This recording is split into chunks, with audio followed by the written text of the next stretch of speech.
Star Wars en direct vous est présenté en collaboration avec siteclan.net, mintinbox.net, starwarsholonet.com, planetstarwars.com, starwarsuniverse.com, leréveildesfans.com. La saga Star Wars se poursuivra au grand écran le 18 décembre 2015 avec l'épisode 7, Le Réveil de la Force. Pour cette occasion, les sites de la communauté francophone de Star Wars se rassemblent pour vous offrir Le Réveil des fans. There has been an awakening.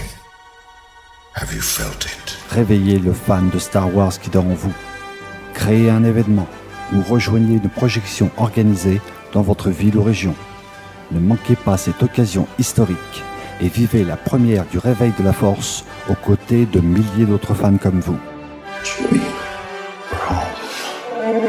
Visitez leréveildesfans.com pour participer et suivez Le Réveil des fans sur Facebook et Twitter pour rester à l'affût des activités organisées près de chez vous. We would be honored if you would join us.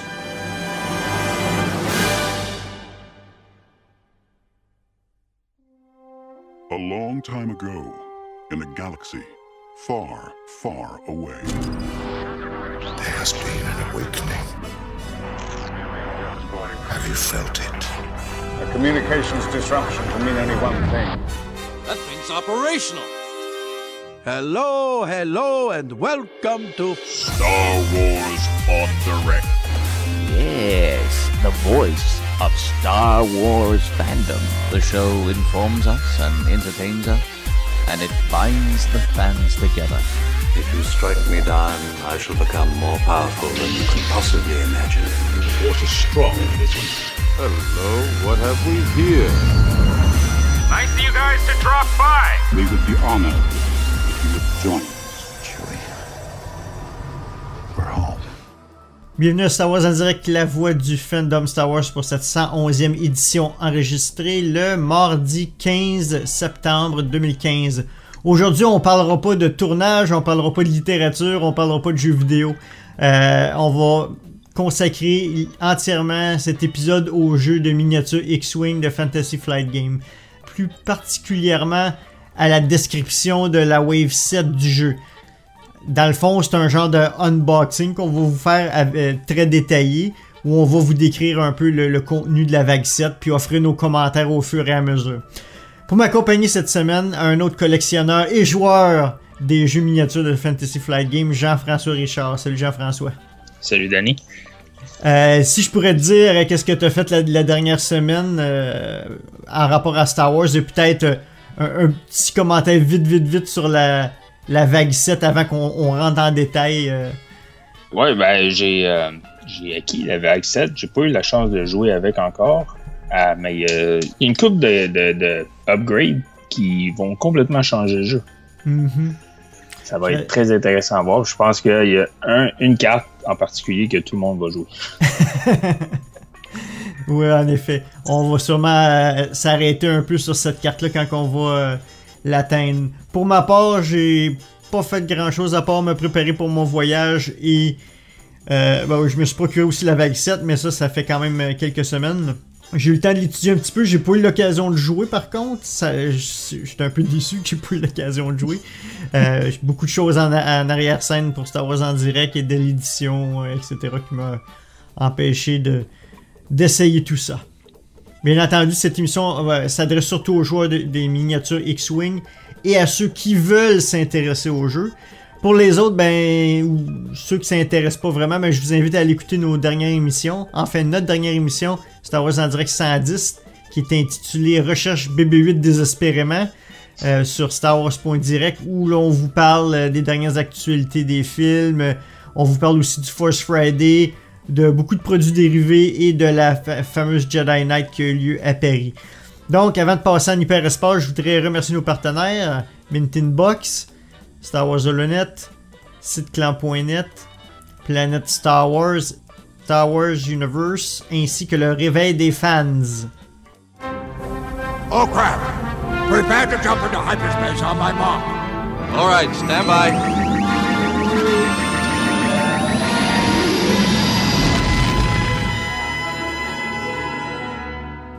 Donc, avant d'aller profondément dans la vague 7, il y a eu quelques annonces récemment.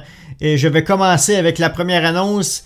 Le jeu de base, le Core Set comme on dit en anglais, va ressortir sous une version le réveil de la force, donc The Force Awakens. Donc, si vous voyez la boîte, au lieu d'être en rouge, le X-Wing est marqué en bleu et on voit le nouveau X-Wing T70 sur la couverture. Donc, qu'est-ce que ça contient rapidement, le nouveau Core Set? Tu as un X-Wing T70 et 2 TIE Fighter First Order, donc les TIE Fighter noirs du premier ordre. Il va y avoir un nouvel upgrade, en fait quelques nouveaux upgrades, dont un qui s'appelle Tech. On va vous en parler plus tard quand on va l'avoir entre les mains pour vous donner plus de détails. Il y a aussi l'introduction d'une nouvelle manœuvre qui se nomme le Talon Roll. Le Talon Roll qui est une espèce de dérapage qui est un espèce de mélange entre le Segner Loop puis le Barrel Roll, ceux qui connaissent le jeu. Tu prends un peu un Segner Loop qui est une espèce de K-turn courbé, mais tu fais un Barrel Roll en plus. Donc ça peut vous donner un peu une idée de qu'est-ce que c'est le Talon Roll, qui est comme je dis, une espèce de dérapage qu'on peut voir un peu, je dirais peut-être dans la série Battlestar Galactica plus. Quand les Vipers font des espèces de dérapages avec des thrusters, donc ça me fait penser un peu à ça. Donc, on s'attendra pas plus que ça présentement sur le nouveau Core Set, on va en reparler plus tard. Le nouveau Core Set est déjà disponible dans certains magasins, il devrait l'être, je dirais, d'ici vendredi cette semaine, le 18-19, ça reste à voir, mais au moment de l'enregistrement, du moins au Canada, les Core Sets sont en transport vers les magasins. Donc, ça devrait sortir très bientôt et on va pouvoir vous en parler un peu de temps, probablement dans un mois ou deux. Maintenant, à toi, JF, ils ont annoncé la vague 8 à WonderCon, c'est ça? Gen Con. Gen Con, excusez. À Gen Con. Donc, dans le fond, la vague 8 est en deux parties. La première partie qui est annoncée au Gen Con, donc juste pour y aller vite, il y a 5 nouveaux vaisseaux. C'est 4 paquets différents, mais il y en a un qui en a 2. Donc le Ghost, qui est le vaisseau qu'on voit dans la série Rebels. Mm-hmm. Donc le Ghost, il vient avec la petite navette Phantom. Mm-hmm. Donc les deux vaisseaux vont venir ensemble. On a aussi le TIE Inquisitor, qui est le TIE que justement l'Inquisitor utilise dans la série. C'est le prototype, hein, c'est ça qui s'appelle. J'essaie de me rappeler du nom exact. TIE Advanced Prototype. Mm-hmm. Ensuite, il y a le Mist Hunter, qui est le vaisseau de Zuckuss et de Forlum. Et le dernier est le Punishing One, le vaisseau de Dengar.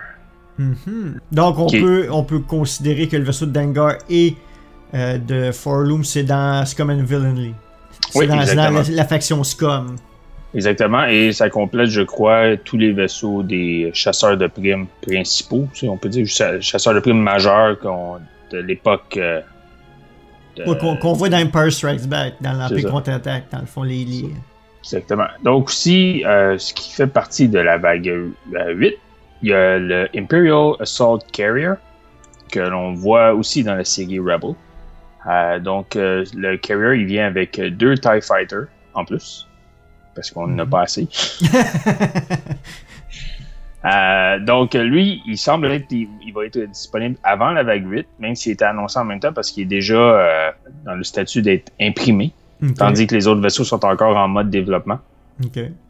Et la semaine dernière, Fantasy Flight a annoncé 2 autres vaisseaux qui s'ajoutent à la vague 8, qui est le TIE Fighter du First Order. Et ainsi que le X-Wing T70 du Réveil de la Force. Donc en fait les deux mêmes qu'il y a dans le Core Set dans le fond. Oui, seulement avec des cartes pilotes différentes, comme ils ont fait avec l'extension X-Wing puis TIE Fighter. Encore une fois, comme tu disais, on n'a pas assez de TIE Fighter encore. Ouais, exactement. Mais ceux qui jouent Swarm, les autres sont contents parce que ça en fait là. Mm-hmm. Et la vague 8 devrait être disponible d'ici la fin 2015. OK. Ils nous lâchent pas Fantasy Flight Games, hein?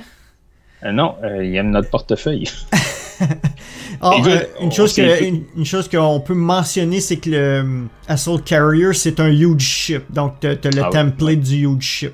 C'est pour ça qu'il est un peu séparé des 4 autres. ou ben on peut dire les 6 autres maintenant, étant donné qu'ils ont introduit les deux de le TIE Fighter et le X-Wing de Force Awakens dans la vague 8. Donc l'autre, comme tu dis, un petit peu à l'avance, mais c'est considéré comme un huge ship du même type que la Corvette et le Imperial Raiders. Oui, il considère la grosseur, peut être comparée au Rebel Transport, qui est déjà disponible. Ah, ok. Mm-hmm. Je trouve ça vraiment cool que, selon l'image, les TIE Fighters peuvent être attachés après. Je trouve ça cool. Oui, j'espère qu'on peut le faire dans le jeu. Mm-hmm. Je sais pas, mais en tout cas, ça serait le fun, comme dans la série Rebel. Mm-hmm. Ça reste à voir. Ah. Donc, ça, c'était pour les actualités miniatures X-Wing. On parle pas de Rebel Imperial Assault ou Armada encore. Moi, je suis pas un collectionneur de ça. Peut-être toi, Jeff, on pourra en parler éventuellement. Mais présentement, cette émission, on considère seulement le jeu X-Wing, vu qu'on est deux qui jouent et qui collectionnent les miniatures. Yes. Donc, on commence la vague 7. Il y a eu 4 vaisseaux dans la vague 7, et puis on va vous les décrire un après l'autre. Rapidement, il y a le K-Wing, le TIE Punisher, le Kiraz Fighter, je sais pas si je le prononce comme il faut, et puis tu as le Houndstooth. Donc, on va commencer avec le K-Wing. Donc, le K-Wing, si on regarde le modèle, je l'ai devant moi, ça ressemble à un K, la lettre K seulement si tu le mets sur le côté, en fait. Oui. J'essaie de me rappeler dans quel... je l'avais noté à quelque part, l'origine du vaisseau. Je crois que c'est dans Black Fleet Crisis, dans l'univers Legends. Exactement. Donc, vous voyez, il y a vraiment vous allez avoir des images à l'écran, il y a vraiment un wingspan, donc la largeur des ailes est immense, avec 2 petites ailes qui ont l'air de se détacher en dessous pour faire une espèce de X quand même, c'est pas un X-Wing, mais tout comme. Mais l'élément principal de ce vaisseau, c'est qu'une tourelle. Donc, il peut tirer 360 degrés. Encore une fois, j'ai rien à dire de négatif par rapport aux miniatures. Je me demande encore comment ils font pour peinturer avec autant de détails. Ah ouais, la qualité est excellente. C'est hallucinant. Je sais pas si tu as des choses à dire par rapport au modèle en tant que tel. Non, ben moi je me souviens quand ils l'avaient annoncé, j'ai fait ouf, ils sont rendus qu'ils vont chercher les idées loin là. Mm-hmm. Mais quand j'ai vu les cartes qui viennent avec le vaisseau, j'ai fait comme ok, c'est très intéressant. Le modèle il est beau, il est plus beau que je pensais, parce que quand on regarde les dessins, que soit des comics ou des choses comme ça, la couleur est pas très belle. Là. Au moins ils l'ont mis comme la couleur rebelle qui est comme blanc, gris, rouge. Mm-hmm. Mm-hmm. Donc, ils n'ont pas été avec le genre de brun sale qu'on voyait partout. Donc, non, le modèle, il est sorti plus beau que je m'attendais. Mm-hmm. Moi, je suis un peu comme toi. Ça m'intéressait pas du tout. Il y avait, en fait, dans la vague 7, il y avait un seul vaisseau qui m'intéressait. C'était le Houndstooth. Mais quand j'ai commencé à voir les cartes de chacun, j'ai dit « Oh boy! Ça va être intéressant au plus haut point. » Et on va parler d'une carte dans quelques instants qui a une nouvelle manœuvre qui est assez intéressante. Donc, le K-Wing a un cadran de manœuvre suivant. Donc, dans les manœuvres tout droit, il y a 1 vert, 2 verts et 3 blancs. Dans les bank maneuvers, donc les courbes à 45 degrés, à la vitesse 1, vous avez des courbes vertes. À la vitesse 2, des courbes blanches. Et à la vitesse 3, des courbes blanches. Et ils peuvent seulement tourner à 90 degrés à la vitesse 2 et c'est blanc. Donc, vous ne pouvez pas récupérer de stress avec ça. Donc, je vais regarder une carte de base. Donc, qu'est-ce que ça contient? Les statistiques standards. Oui, tu as le code de pilote qu'on va revenir, le numéro... c'est le pilot skill. Oui, c'est ça. C'est différent à chaque pilote. Mais pour ce qui est des autres choses, donc une attaque de 2, une agilité de 1, qui est pas énorme quand même. Là, mais il y a quand même 9 de vie, donc 5 shield, 5 hull, donc des hull carlingues ou c'est ça. carapace, carlingue, et 4 shield, donc quand même 9 vies qu'on dirait. Si on regarde les actions, t'as le focus, t'as le target lock, Et tu as le nouveau symbole pour l'action slam. Donc, on va vous parler dans quelques instants. Si on regarde la barre de upgrade dans le bas. Donc, le upgrade bar, il y en a 7 au total qu'on peut ajouter. Donc, il y a un turret, il y a 2 torpedoes, il y a un missile, un crew, puis 2 bombes. Donc, ça, c'est les habilités de base. Maintenant, on vous parlait de l'action slam. Donc, je vais vous décrire exactement en quoi ça consiste, le slam. Et non, c'est pas de la lutte. Pour les fans de la lutte.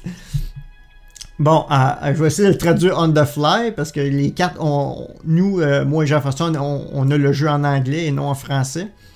Si on regarde la carte slam qui explique en gros qu'est-ce que ça fait, l'action, les vaisseaux avec l'icône de slam dans leur barre d'action peuvent faire la manœuvre slam SLAM, c'est un acronyme pour Sublight Acceleration Motor.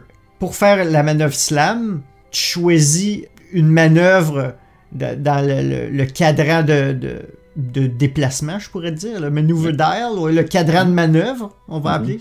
Donc, tu choisis une manœuvre dans ton cadran de manœuvre, et puis cette manœuvre doit être la même manœuvre que ton vaisseau a utilisé durant cette ronde. Et puis, après avoir fait ce mouvement, tu assignes l'icône que... c'est pas nécessaire, mais bon, ils disent que tu assignes l'icône comme de quoi que tu peux pas attaquer. Faire d'attaque d'armes primaires, en fait. Ouais, je vais juste préciser, parce que tu as dit il faut qu'il fasse la même manœuvre qu'il a fait dans le round, mais c'est pas la même manœuvre, c'est la même vitesse. Ouais, la même vitesse, pardon. Par exemple, on va donner un exemple. Je fais un bank de 2, et puis tu vas refaire un mouvement. Ça peut être un 2 turn au lieu d'un bank. Tu peux refaire un autre bank de 2. Mais comme tu dis, il faut que la valeur du départ de vitesse soit la même que la valeur de sortie, si on peut dire. Je sais pas comment l'expliquer. Ça va être plus facile avec des images. Ouais, mais dans le fond, c'est ta manœuvre de vitesse, comme tu dis, là, ta vitesse de ta manœuvre slam, il faut qu'elle soit la même que la vitesse que tu as fait avant. Donc, si tu as fait une vitesse de 2 la première fois, quand tu fais ton slam, tu peux pas aller plus haut que 2. C'est ça. Que ce soit la même vitesse. Exactement. Comme par exemple, c'est à ton tour à jouer, tu dévoiles ton cadran de manœuvre, tu dis je fais un bank de 3, donc une courbe de 3, mettons. Tu fais ta manœuvre, tu te choisis comme action de faire le slam. Donc, qu'est-ce que tu fais? Tu mets ton icône que tu peux pas attaquer, mais tu refais un autre mouvement qui va avoir la même vitesse. Donc, ça peut être exactement le même mouvement dans l'autre sens, ou ça peut être un autre mouvement plus accentué avec un autre template qui porte la même vitesse, en fait. Ça dit que tu peux pas faire un slam comme une action gratuite. OK. Donc, ça explique un peu le slam en gros. On va vous le montrer à l'écran, de quoi ça a l'air, parce que, bon, la façon qu'on l'explique, c'est peut-être pas clair. Mais en fait, c'est ça. Là, c'est un podcast audio. On va essayer de vous mettre du vidéo un petit peu pour vous expliquer. Ensuite, maintenant, on va parler de chaque pilote. On va commencer. Vas-y, GF. Okay, donc, la première est Miranda Donnie. Donc, ce qu'ils disent pour elle, son habilité, c'est une fois par ronde, lorsque tu attaques, tu peux rouler un shield. Tu utilises un shield pour rouler une attaque de plus, ou tu roules une attaque de moins pour reprendre un shield. Moi, la façon que je l'avais compris, c'est que quand vient le temps d'attaquer, tu peux dire « Oh, je vais lancer un dé de plus, fait que tu t'enlèves un shield. » Ou si tu sais que tu vas pas attaquer, tu lances ou t'es en face d'une personne que tu sais qu'il y a trop de défense, puis tu réussiras jamais à le toucher. Tu te dis, regarde, j'y toucherai même pas, je vais lancer un seul dé au lieu de 2, par exemple, et puis je vais me récupérer un shield. C'est ça. Enfin. Mais t'as raison, c'est ça. Moi, je vois reroll partout, là, parce que c'est des rerolls partout qu'on voit habituellement. Mais c'est ça, c'est comme tu dis, c'est que tu peux prendre un shield pour rouler une attaque de plus. Fait que tu roulerais 3 attaques au lieu de 2. C'est ça. Mais tu perds un shield. Mais tu perds un shield, c'est ça. C'est ça. Sauf que, comme je viens de mentionner, si par hasard, t'es dans une situation, t'es devant, je sais pas moi, un Soontir Fel qui a full de protection ou peu importe, tu le sais que tu y toucheras pas parce que t'es trop loin ou peu importe, ben aussi bien récupérer un shield. Exactement. Si tu vas tirer 2 dés, puis lui il a déjà 2 evade.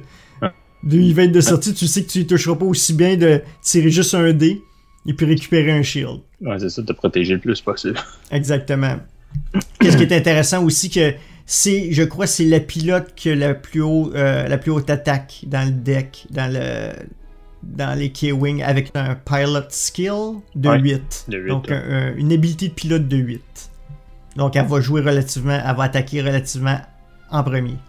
Ensuite, on a, je vais essayer de le prononcer comme il faut, SG Tukitu.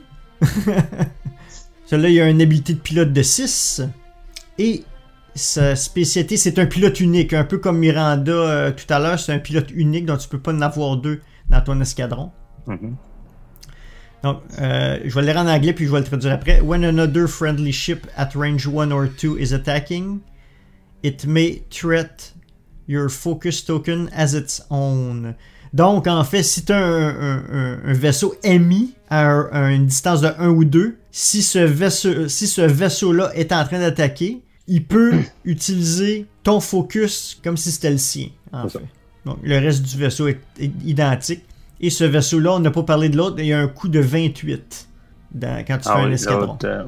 Oui, pour Miranda, c'est un coût de 29. Ensuite, Jean-François. Ouais, les deux autres, c'est pas des pilotes uniques, donc on peut en prendre plus qu'un. Le premier est le Guardian Squadron Pilot, qui a une habilité pilote de 4. Son coût est 25. Donc un coût de 25, tu pourrais en prendre 4. Ouais, c'est ça. Pas d'upgrade. Pas rien. Ouais, non, mais ça vaut pas la peine, pas d'upgrade. Il fait juste. Ça veut dire que t'as pas de bombe, t'as pas rien. Il y aurait juste une attaque de 2, c'est vraiment pas fort. Ça servira pas à grand chose, en fait. C'est aussi bien prendre le prochain qui est le Warden Squadron Pilot, parce que son habilité c'est 2. Habilité pilote. Il coûte 23. Ok. Donc, si tu veux compléter, avoir un vaisseau qui va traîner beaucoup de bombes dans ton escadron, qui coûte pas cher. Mais c'est certain qu'au coût de 23, c'est pas cher, mais si tu commences à l'équiper, ça peut monter très vite. Ouais, c'est ça, exactement. Donc, ensuite, on va aller dans les cartes d'upgrade. Donc, le premier upgrade qu'on va vous parler, c'est un upgrade de crew, donc d'équipage, qui s'appelle Bombardier, qui dit, quand vous larguez une bombe, vous pouvez utiliser le template de 2 tout droit à la place de 1 du template 1 tout droit. Donc, en fait, vous pouvez lâcher vos bombes un peu plus loin en arrière. C'est ça. À un coût de 1, c'est quand même bien. Si tu as un vaisseau qui lâche beaucoup de bombes, ça peut valoir la peine de les mettre plus loin de toi. Dans le fond, c'est comme si tes bombes ils ont un range de 2 au lieu de 1. Ouais, c'est ça. Vas-y, GF, je te laisse la fameuse carte. Ah!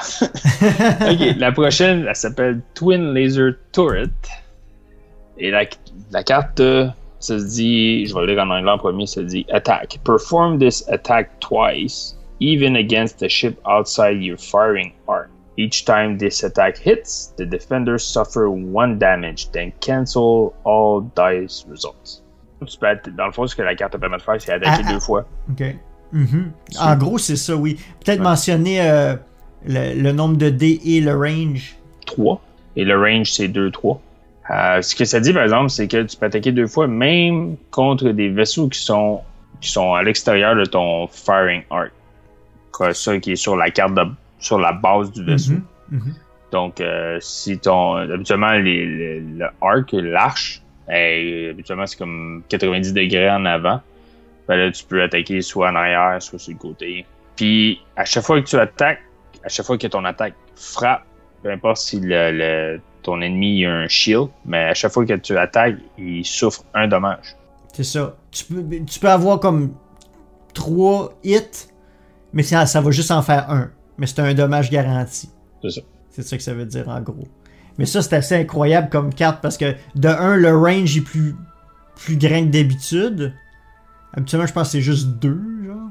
Là, tu peux frapper à 3 de distance, c'est hallucinant. Fait que c'est tous les véhicules qui ont des tourelles et qui ont ça offre 2 chances de frapper. Puis aussitôt que tu as un de tes 3D qui est un hit, l'ennemi a un dommage automatique. Mm-hmm. Et tu relances après encore.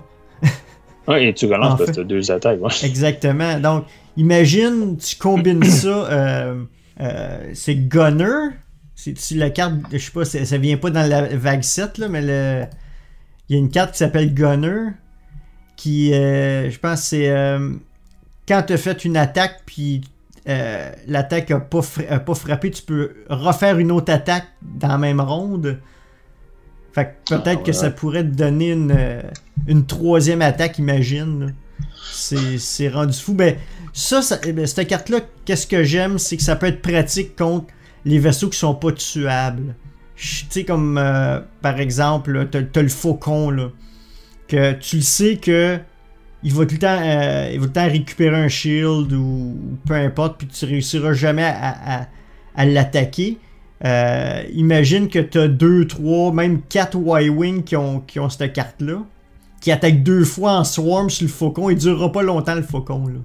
Non, c'est ça. Mais malgré que des Y-Wing attaqueront pas le faucon, parce qu'ils sont dans la même faction, là, mais tu comprends un peu le principe. Là. Mettons un Decimator, là. Je sais pas. Là.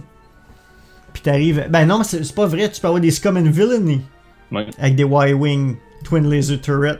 Puis tu mets ça à chacun. Fait que ça fait qu'ils vont avoir 2 attaques. Puis si c'est moindrement une swarm qui se tient proche une de l'autre, ils peuvent attaquer. Ça fait comme... S'ils sont 4, là... Tu sais, tu prends des pilotes ben de base, là. Ouais, c'est ça. Puis tu rajoutes parce que la carte vaut quand même 6 points. Hein. C'est quand même une carte qui coûte, là. Pas ton escadron, mais tu t'en prends que ce soit 2, 3 ou 4 même que tu pourrais te faire. Tu pognes un Y-Wing qui coûte vraiment un pilot skill vraiment bas, donc qui coûte pratiquement rien ton Y-Wing, puis tu rajoutes juste cette carte-là après. Si tu contrôles bien ton attaque, tu pourrais vraiment faire du dommage. Puis te débarrasser des gros vaisseaux qui sont plus difficiles à tuer. Voir comment que les gens vont l'utiliser. Ça, j'en ai aucune idée. C'est quoi les vaisseaux qui ont des turrets? T'as le Y-Wing. J'essaie de penser, là. Est-ce que le faucon, c'est considéré une turret? Non. Ou c'est son arme principale, tout simplement, c'est ça? Ouais, c'est son arme principale, parce que la turret est arrivée après. Mm-hmm. Et puis t'as le K-Wing, bien sûr. Ouais, t'as le j'ai juste son nom, le Outrider, là. Ok, ouais, le YT... Ouais, le vaisseau de Dash Rendar, là. Ouais, c'est ça. Fait qu'imagine, tu combines une de ces cartes-là. Tu combines, mettons, exemple, Miranda avec le Twin Laser Turret et Chewbacca. Fait qu'à chaque fois que tu peux rerouler une attaque pour rouler un dé de plus en perdant un shield, mais Chewbacca, il te donne ton shield. Ah, ben oui. J'avais pas pensé à ça. Chewbacca, il te permet de... Quand t'es endommagé, tu peux utiliser Chewbacca pour prendre ton shield. Ah. J'avais pas pensé à ça. Hey boy. Ouais. Et voilà. Il y a des combinaisons assez folles. Et une chose qui est intéressante, c'est que si vous achetez le expansion pack du K-Wing, vous avez 2 fois cette carte-là. Donc il y a 2 fois la carte dans le paquet. Oui, donc pas besoin d'en acheter 4, juste besoin d'en acheter 2. Si vous voulez faire le swarm de Y-Wing, mettons. Par hasard. Ouais. Donc, toi, tu mentionnais au début de l'émission que c'est la carte que tu penses qui va faire vraiment changer la métaphysique du jeu. Là. Tout le monde va commencer à l'utiliser, selon toi. Là. Tu vas voir les turrets, les vaisseaux qui ont des turrets reprendre plus de place en compétition, quoi que ce soit. Là. Ouais, puis quand tu regardais... tu regardes sur les forums, soit de Fantasy Fight quoi, tous ceux qui ont participé à des tournois contre cette carte-là, ils ont tous perdu. Puis là, tout le monde se plaint. Fait la carte... Elle est rendue trop puissante. Elle est rendue trop puissante, mais bon, pour le moment, elle est légale. Elle va-tu devenir illégale ou il va-tu avoir un amendement qui va être fait sur la carte? Ok, juste pas valide en tournoi peut-être ou quelque chose comme ça. Ouais. Mm-hmm. Intéressant. Est-ce que le Phantom dans la vague 8 a une turret? Le Phantom... Probablement. Le Ghost, pardon. Ouais. Le Ghost. Oui, probablement. Probablement. Un peu comme Dash Rendar. Comme le YT, voyons. 2600? Non, je sais, le 2006. Non. J'ai pas ma carte avec moi. Je sais ça, c'est le YT 2400. 2400, ok.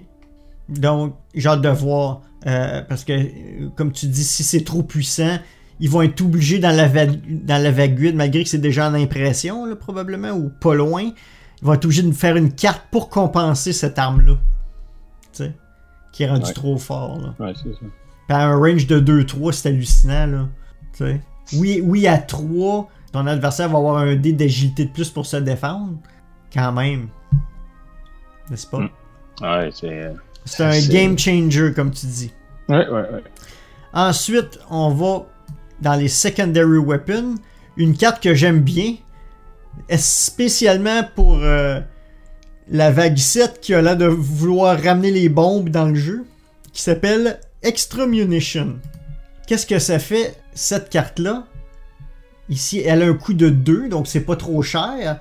Et vous avez beaucoup d'avantages avec ça. C'est qu'en fait, je vais le lire en anglais et par la suite en français.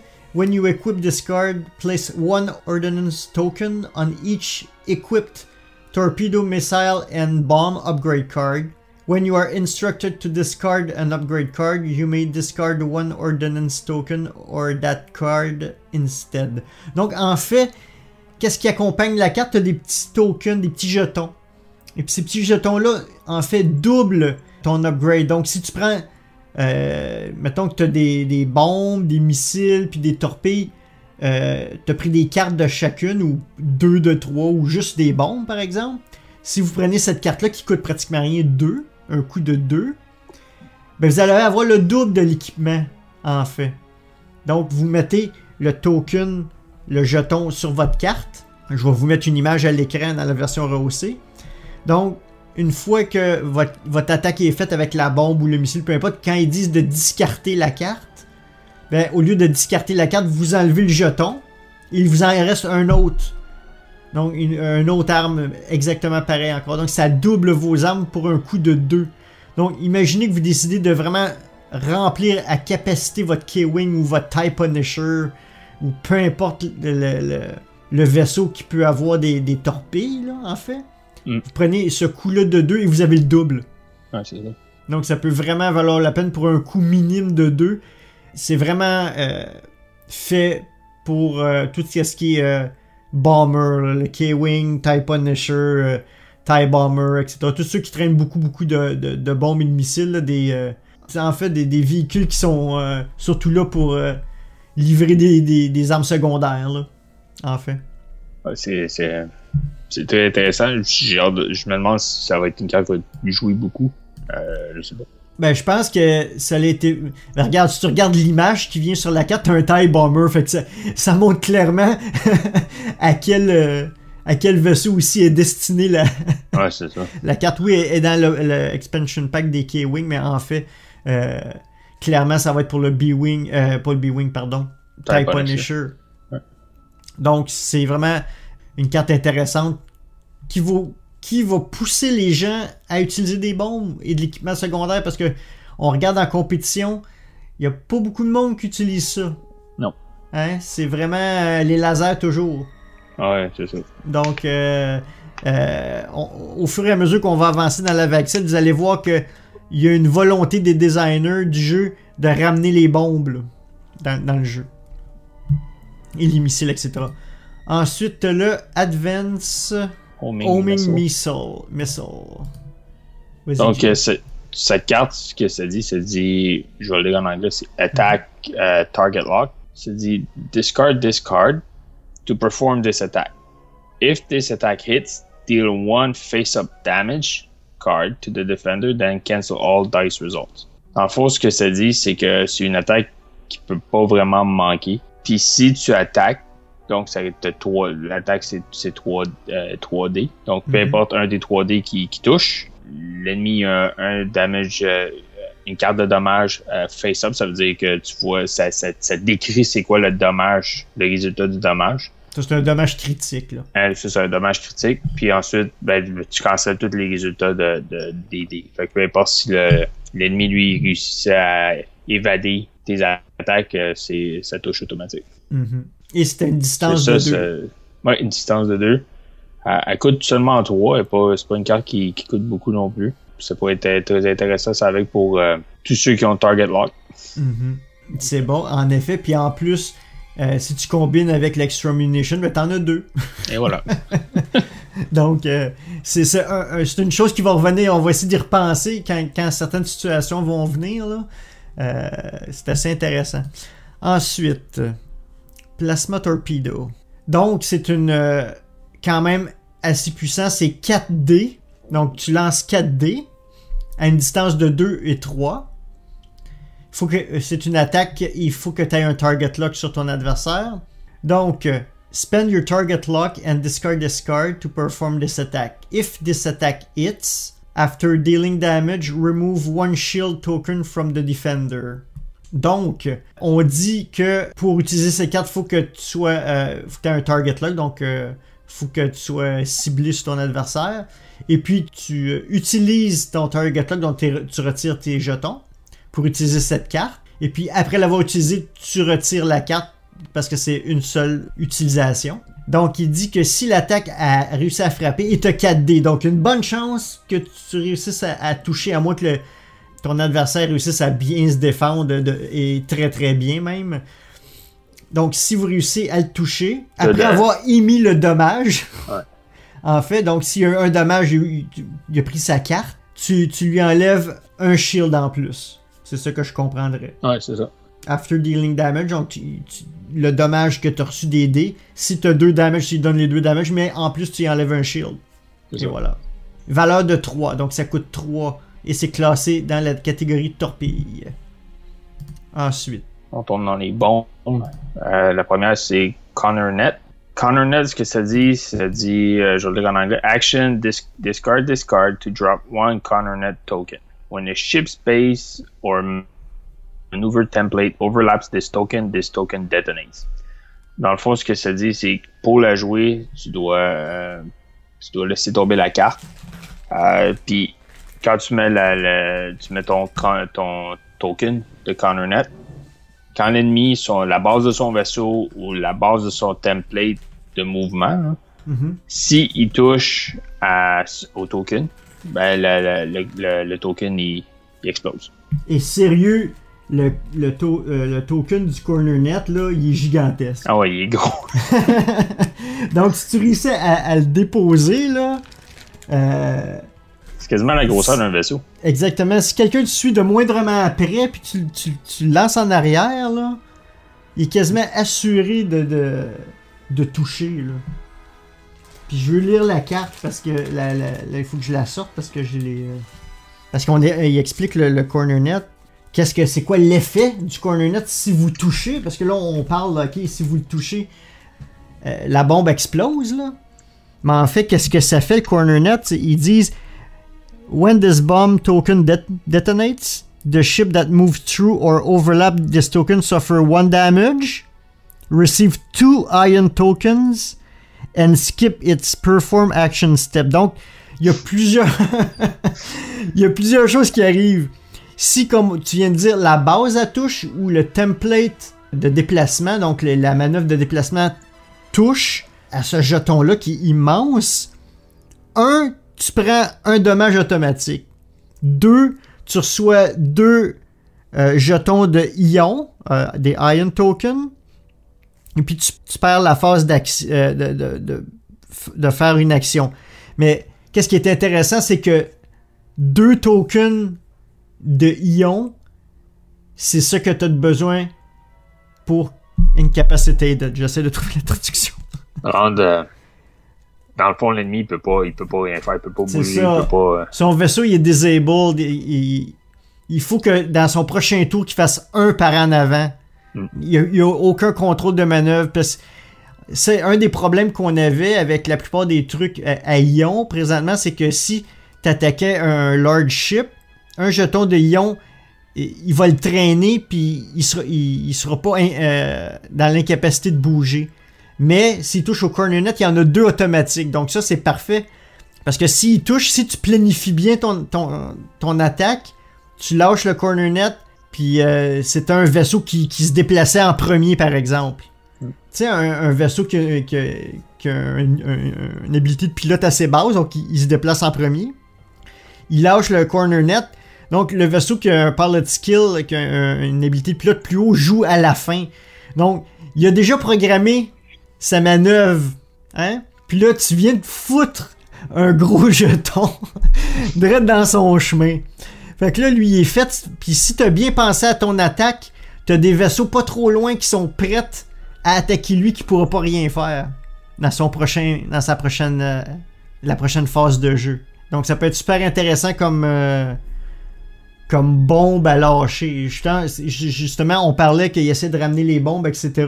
C'est vraiment quelque chose d'intéressant ici, là. Ouais. Puis le template, quand vous allez le voir, il est immense. Comme tu dis, si tu suis de proche le vaisseau, c'est assez dur à éviter. Mm-hmm. Et puis, j'en parle pas là, parce que on va aller avec le TIE Punisher tout à l'heure, mais il y a un pilote qui peut lancer ses attaques par en avant. Lâcher ses bombes par en avant. Donc, imaginez, vous approchez de l'adversaire et puis vous lancez ça sur lui. Par en avant. Donc, ça donne des possibilités incroyables là, ici. Si vous voulez commencer à jouer avec les bombes, là, ouais. C'est vraiment spécial.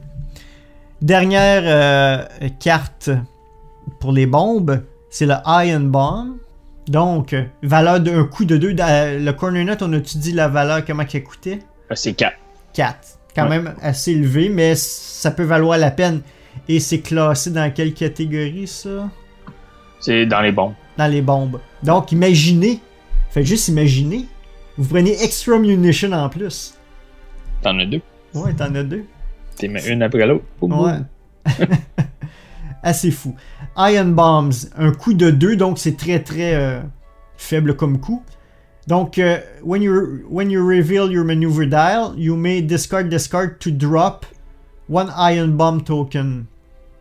This token detonates at the end of the activation phase. Donc, vous dévoilez votre manœuvre, de votre cadran de manœuvre, et puis avant même de bouger, si je comprends bien, c'est avant même de bouger, tu déposes ta bombe, tu discardes ta carte et tu fais ton mouvement. When you reveal your maneuver dial, donc tu fais juste la dévoiler, vous pouvez jeter cette carte pour larguer une bombe à ion. Donc tu mets le token, tu mets le jeton sur la table et probablement que tu fais ton déplacement par la suite, si j'ai bien compris. C'est ça. Et puis ce jeton il explose automatiquement à la fin du activation phase. Donc quand tout le monde a fini ses déplacements, qui est l'activation phase, donc ils ont fait leur déplacement et leur action, si j'ai bien compris. C'est ça l'activation phase? Tu dévoiles ton cadran de mouvement, tu te déplaces, tu fais ton action. Donc quand cette phase de jeu est passée, la bombe explose automatique. Et qu'est-ce que ça fait comme dommage quand la bombe explose? When this bomb token detonates, each ship at range 1 of the token receive 2 ion tokens. Then discard this token. Donc c'est un peu le même effet en moins puissant que le Corner Nut parce que c'est juste des tokens, mais encore une fois, tu donnes 2 jetons à ion lorsque ça explose et tous les vaisseaux à une distance de 1 vont subir ce dommage. Donc encore une fois, les large ships qui ont besoin de 2 icônes à ion pour être dans l'incapacité de se déplacer, c'est encore une bonne arme pour ça. Donc c'est quand même intéressant. Et puis, s'il y a des gens qui se déplacent en swarm, imaginez, et que tu réussis à mettre la bombe dans pas trop loin, à une distance, tu peux incapaciter énormément de vaisseaux d'un seul coup. Sans que, contrairement au Corner Nut, que la personne doit passer absolument par-dessus. Donc, quand même intéressant comme carte. Donc, ça conclut... non, ça conclut pas. On va te laisser le Advance Slam, qui est la prochaine carte, la dernière qui vient avec le paquet. Donc, la dernière carte du K-Wing, qui est Advance Slam. Advance Slam, ça dit après avoir performé une action Slam. Si t'atterris pas sur un objet ou sur un autre vaisseau, tu peux performer une action gratuite. Donc, dans le fond, tu peux faire une attaque. Tu peux bouger encore si tu veux. Tu as une action gratuite qui coûte rien. Puis la carte, elle coûte 2 points seulement. Donc, ça, le slam, c'est hallucinant. Là. Je veux dire, on revient rapidement. Là. Vous faites un mouvement de 3.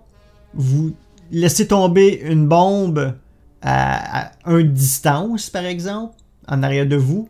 Vous refaites votre slam d'une valeur d'une vitesse de 3, peu importe que ce soit la même ou une ligne droite ou peu importe. Et puis, avec Advanced Slam, vous avez une autre action à la fin, donc vous pouvez, comme Jean-François dit, larguer une autre bombe ou vous faire un focus ou peu importe, dans le fond. Ce vaisseau-là va se promener sur la table de jeu comme ça va être hallucinant, là. Ouais. Imagine, là. Si tu te sers de ce vaisseau-là pour dropper des bombes, le fait que le slam annule ton attaque principale, c'est pratiquement pas grave. Parce que ça va être comme tu vas te promener sur la carte puis tu vas larguer des bombes un peu partout, dans le fond, à chaque tour. C'est fou, là, ça va être difficile à attraper comme vaisseau parce qu'il va tout le temps se déplacer comme des longues distances puis ça va être imprévisible en plus, là. Ouais. Donc c'est vraiment un vaisseau intéressant pour ceux qui veulent s'attaquer au monde des bombes dans X-Wing, là. Vraiment, je prends Advanced Slam, tu prends Extra Munition, des Ion Bomb, puis ton Corner Net, là. Corner Net, c'est fou, là. La combinaison que tu peux réussir à faire ça. Ouais, c'est bien joué, là. C'est très dur à battre. Mm-hmm. Donc, deuxième, maintenant, on va passer au deuxième vaisseau de la vague 7, le TIE Punisher. Donc, clairement, c'est le plus gros TIE Fighter du jeu.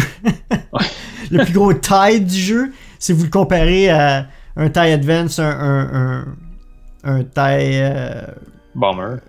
Ouais, même un TIE Bomber, TIE Defender qui est quand même assez gros, mais je sais pas si j'ai dans la tête un TIE Interceptor ou un TIE Advance qui est relativement plus compact. C'est vraiment beaucoup plus gros, là. Je dirais que pour une miniature considérée dans les petits, d'après la base, là, il est relativement gros comme modèle. Si tu regardes n'importe quel autre véhicule, vaisseau dans X-Wing Miniature Game, pour un vaisseau à petite base, il est relativement gros.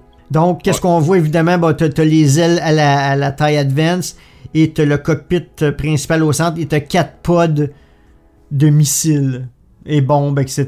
Donc, c'est vraiment un superbe modèle encore. Le TIE Punisher, je pense que ça vient de...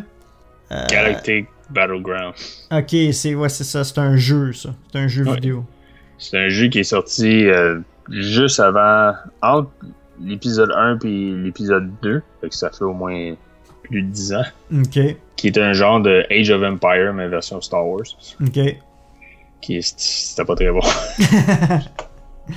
Mais donc, bon, c'est comme je te disais, les vaisseaux de la vague 7, il y en a certains comme le K-Wing, le TIE Punisher qui ont été cherchés un peu loin. Parce que le TIE Punisher, je pense qu'il n'y a pas beaucoup de monde qui ont entendu parler de ce vaisseau avant ça. Exactement.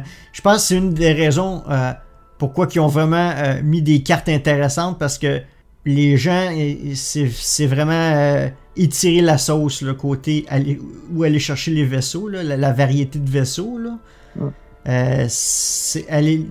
le vois qu'ils attendaient les nouveaux films, là, n'est-ce pas? Pour pouvoir profiter des véhicules qu'on connaît de la série télé, Rebels, puis des nouveaux films qui s'en viennent. On va en avoir plein de nouvelles vagues avec les nouveaux vaisseaux maintenant, là. Ouais, ils attendaient juste ça. Ouais, pis ça, c'est la preuve encore une fois que Fantasy Flight se fout complètement que l'Expanded Universe s'est rendu, l'univers étendu s'est rendu Legend. Ouais, en effet. Ben regarde, Lucasfilm a même autorisé Fantasy Flight Games à créer leur propre vaisseau, quand tu y penses. Le Imperial Raiders, c'est ni dans les romans BD ou quoi que ce soit, c'est nulle part ailleurs que dans les X-Wing Miniature. Donc c'est quand même ça a été créé après le reboot de Legend, mais c'est pas canon pour autant, là, n'est-ce pas? Jamais, peut-être qu'un jour ça va être dans des livres ou... Peut-être, mais bon, garde. Dans la série Rebels, on va peut-être en voir un. J'en doute. Puis bon, comme on va en parler quand le nouveau expansion va sortir, ils permettent quand même de jouer, même si c'est Legend versus canon, tu peux tout mêler quand même, là. C'est pas grave, là. Au moins, ils nous permettent de faire ça, là. C'est ça. Donc, le fameux TIE Punisher, beau modèle comme on vient de parler. J'aime l'espèce de bleu-gris. On dirait que depuis les premiers reprints, on dirait qu'ils vont vers au lieu d'être un gris, un petit peu plus de bleu dans le gris. Ouais, j'ai l'impression. Ouais, c'est vraiment... la couleur est belle, il est bien ressorti. Mm-hmm. Encore une fois, peinture impeccable. C'est ce que j'aime des X-Wing miniatures versus Imperial Assault. C'est que les miniatures sont peinturées à la perfection. C'est ça. T'es payé un peu plus cher, mais tu peux pas rien dire contre la qualité. Là. Non, c'est ça. C'est valable à collectionner même si vous jouez pas au jeu. Le cadran de manœuvre du TIE Punisher. En direction tout droit, vous avez 1 vert, 2 verts, 3 blancs. Côté manœuvre à 45 degrés, donc les bank maneuvers, vous avez à la vitesse 1, c'est vert. À la vitesse 2, c'est blanc. À la vitesse 3, c'est blanc. Vous avez des tournants à 90 degrés, vous n'avez pas à la vitesse 1, mais à la vitesse 2, vous n'avez un à gauche et un à droite qui est rouge, donc vous allez avoir un stress en faisant un 90 à droite ou à gauche à la vitesse 2. Et à la vitesse 3, c'est blanc, donc un 90 degrés à gauche à la vitesse 3 ou un 90 degrés à droite à la vitesse 3, ça reste blanc. Et à la vitesse 4, vous avez votre K-turn qui est rouge, qui vous donne un stress. Et voilà. Donc, une carte de base pour le TIE Punisher, qu'est-ce que ça contient, Jean-François? Donc, le TIE Punisher, la carte de base, elle a une attaque de 2, une habilité de 1, un hull de 6 et 3 shield. Ça a aussi un focus, targeting lock, puis boost action. Mm-hmm. Pour ce qui est des upgrades, nous avons droit à 1 system, 2 torpilles, 2 missiles et 2 bombes. C'est assez loadé. Oui. Vraiment, là. Assez impressionnant. C'est un peu comme le K-Wing. Le but, c'est de livrer des bombes et des attaques secondaires. Parce que vraiment, encore une fois, une attaque de 2 et une habilité de 1. Une habilité de 1, c'est relativement standard pour tous les bombers qu'il y a dans le jeu. Donc, c'est normal parce qu'il y a quand même 6 hull puis 3 de shield, c'est quand même impressionnant. Là. Il y en a 9 vies au total. L'attaque de 2, c'est moins important parce que je pense que le but, c'est vraiment de livrer des armes secondaires dans ce cas-ci. Et le base, là, qui est comme le Cutlass Squadron Pilot, coûte pas trop cher, 21. Mm-hmm. Donc, justement, on va parler des pilotes. Là, c'est le Black 8 que tu viens de mentionner? Non, c'était le Cutlass Squadron Pilot. OK. Qui avait un coût de 21. Son habilité de pilote était? 2. OK. On va y aller à l'envers. Ah ouais. Mais l'autre pilote dans l'ordre croissant, c'est avec une habilité de 4, c'est le Black 8 Squadron Pilot avec un coût de 23, donc un petit peu plus haut. Ensuite, vas-y. Il y a le Death Rain, qui est une habilité pilote de 6, le coût pilote, et que le coût total est de 26 pour la carte. Son habilité spéciale, c'est When dropping a bomb, you may use the front guide of your ship. After dropping a bomb, you may perform a free barrel roll action. Ça, c'est écœurant. Explique-le en français. Donc, si tu largues une bombe, tu peux la larguer en avant. Mm-hmm. Et après avoir largué une bombe, tu peux faire une action gratuite, un barrel roll gratuit. Mm-hmm. Donc, un tonneau. Un tonneau, c'est ça. En bon français. Donc, c'est qu'est-ce que je parlais un peu tout à l'heure. Si vous avez cette Death Rain, et puis je pense que tu peux avoir le Corner Net avec. Oui. Parce que c'est considéré comme une bombe. Mm-hmm. Vous faites votre attaque, vous larguez votre peu importe que ce soit un Iron Bomb, Cluster Bomb, whatever, en avant. Et puis pour pas foncer dedans, évidemment, vous pouvez faire un barrel roll d'un des deux côtés pour l'éviter lors de votre prochaine manœuvre dans votre tour suivant. C'est assez incroyable, je trouve. Ouais. Vraiment, comme pilote, je pense que c'est lui, dans le Time Bomber, je pense que c'est lui qui va avoir l'usage le plus utilisé, je dirais. Là. Ouais, moi je trouve que c'est comme lui qui est comme le plus fort. Là. Mm-hmm. L'autre, il s'appelle Redline. C'est le meilleur pilote dans les cartes qu'on a ici, qui a une habilité de 7 avec un coût de 27, qui est quand même beaucoup. Mais son habilité est You may maintain 2 target lock on the same ship. When you acquire a target lock, you may acquire a second lock on that same ship. Donc en fait, quand tu décides de prendre une action et que c'est target lock, en fait, t'en mets 2. Si j'ai bien compris. Fait qu'imagine, tu combines ça avec Extra Munition et exemple Advanced Homing Missile, que tu fais un damage critique. Fait que tu le fais 2 fois. Exactement. Mais c'est pas dans la même attaque, par exemple. C'est que tu vas en faire un, tu vas enlever ton target lock, mais l'autre tour, tu vas avoir encore un target lock, donc tu vas pouvoir faire une autre action à la place. Si tu veux faire un focus ou peu importe, tu vas avoir déjà un target lock dessus. Donc c'est avantageux de ce sens-là parce que ça te permet de modifier des dés. Donc c'est quand même une méchante bonne valeur si t'es pour livrer surtout des missiles, je dirais, plus que des bombes, là. Parce que t'as pas besoin de target lock pour les bombes, là. Des torpilles ou des missiles, mais c'est super intéressant parce que les autres ils vont tout le temps traîner 2 target lock. Ça va être chiant pour eux autres. Vraiment. Donc un autre carte qui a des habilités intéressantes qui a pour but de mettre de l'avant les armes secondaires. On voit une tendance avec ça encore là. Ouais. La première carte qui est Enhanced Scope.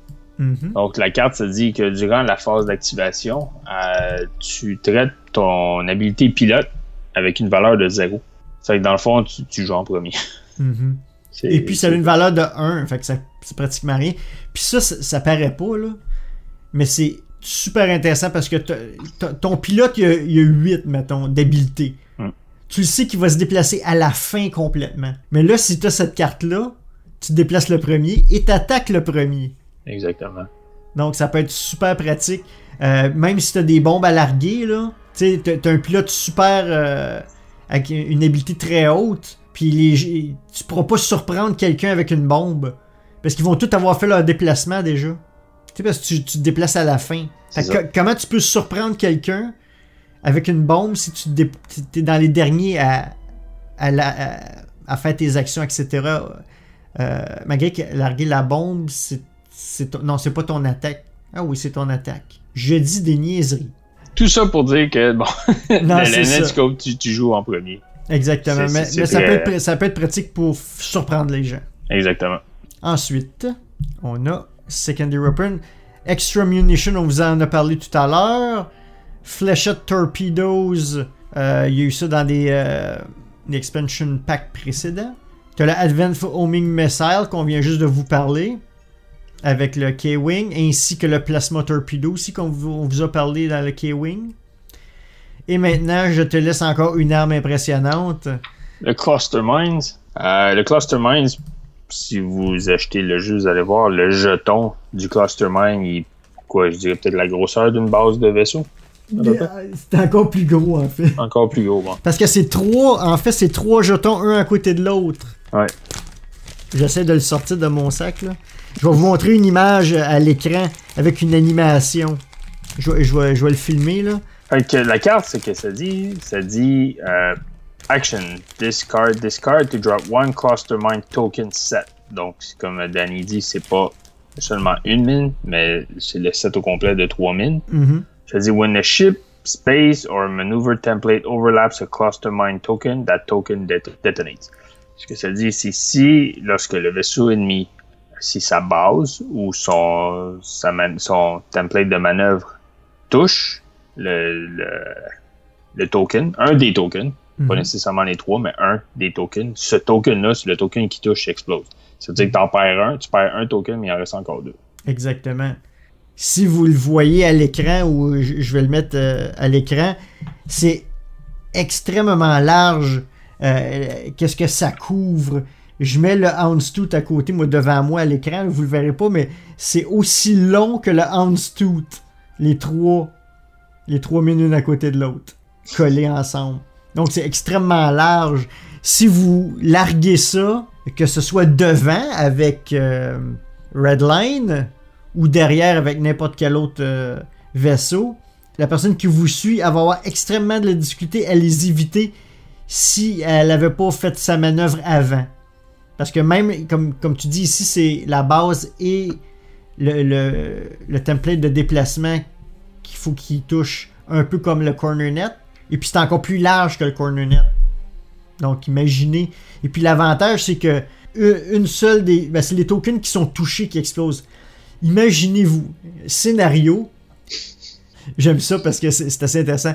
Prenez Redline avec les Cluster Mine. Redline peut lancer ses bombes en avant. Non, c'est Death Rain. Oui, c'est Death Rain. Oui, Death Rain, oui. S'il est très très proche d'un vaisseau, à un range de 1 par exemple, et il lâche les 3 bombes sur un large ship, donc un vaisseau à grande base, si les 3 tokens touchent, n'est-ce pas, les 3 explosent. Fait que je pense pas qu'il reste beaucoup de choses de votre large ship. Là. Je vais juste vérifier la carte qui va expliquer les dommages que ce token-là fait. Cluster Mine. Comme on vient de mentionner, la carte mentionne si la base ou la manœuvre de template touche, ou même si vous les larguez directement sur un vaisseau et que la base touche à 2 Cluster Mine, mais chacun des tokens, qu'est-ce que ça fait chacun des tokens? When one of these bomb token detonates, the ship that moved through or overlap that token roll 2 attack dice and suffer all damage rolled. Then discard that token.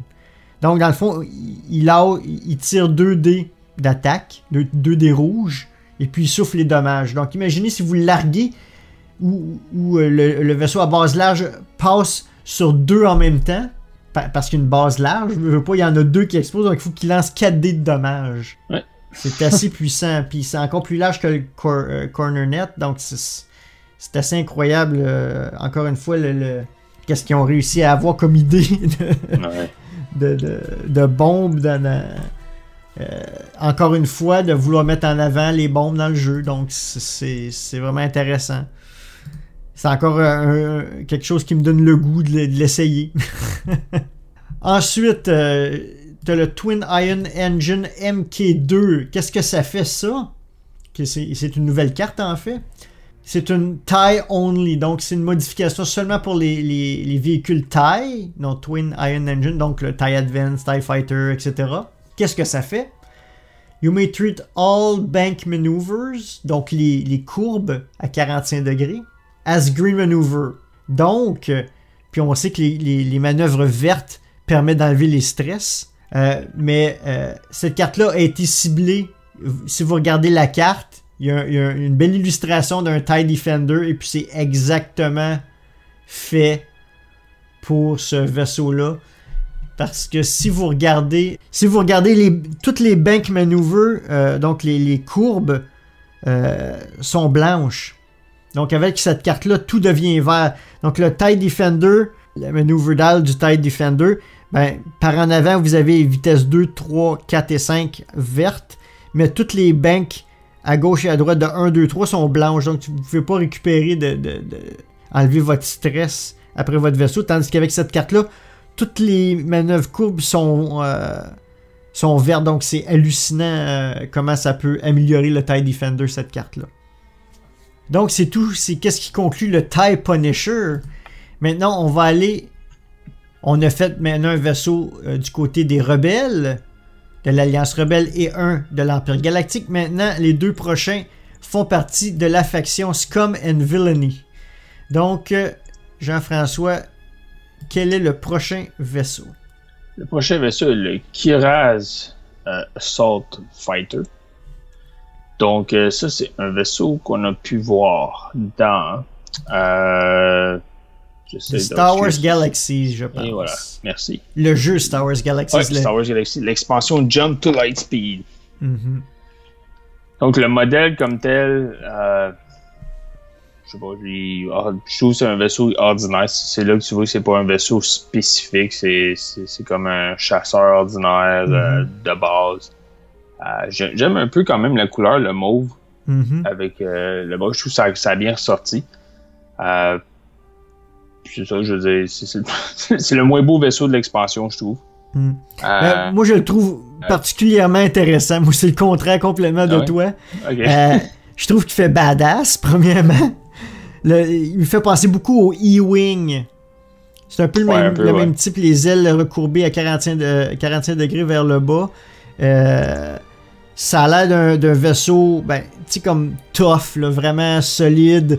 Il va avoir un rôle un peu comme le X-Wing ou le E-Wing, donc un tout usage là, qui va être, d'après moi, ça va être le vaisseau que les gens vont utiliser pour se faire des escadrons. Pas nécessairement des swarms, mais des escadrons plus intéressants en frais d'habilité, là, je dirais. Là. Ah ouais. Moi, je pense que c'est le vaisseau que personne va jouer. OK.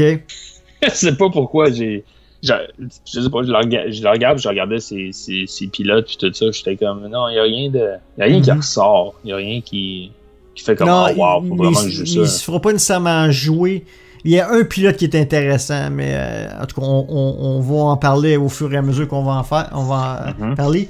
Le maneuver dial du Kiras Fighter, donc dans les directions tout droit, vous avez aucune vitesse de 1 sur ce vaisseau-là, donc il va relativement vite. Vous avez 2 verts, 3, vitesse de 3 blancs et vitesse de 4 blancs.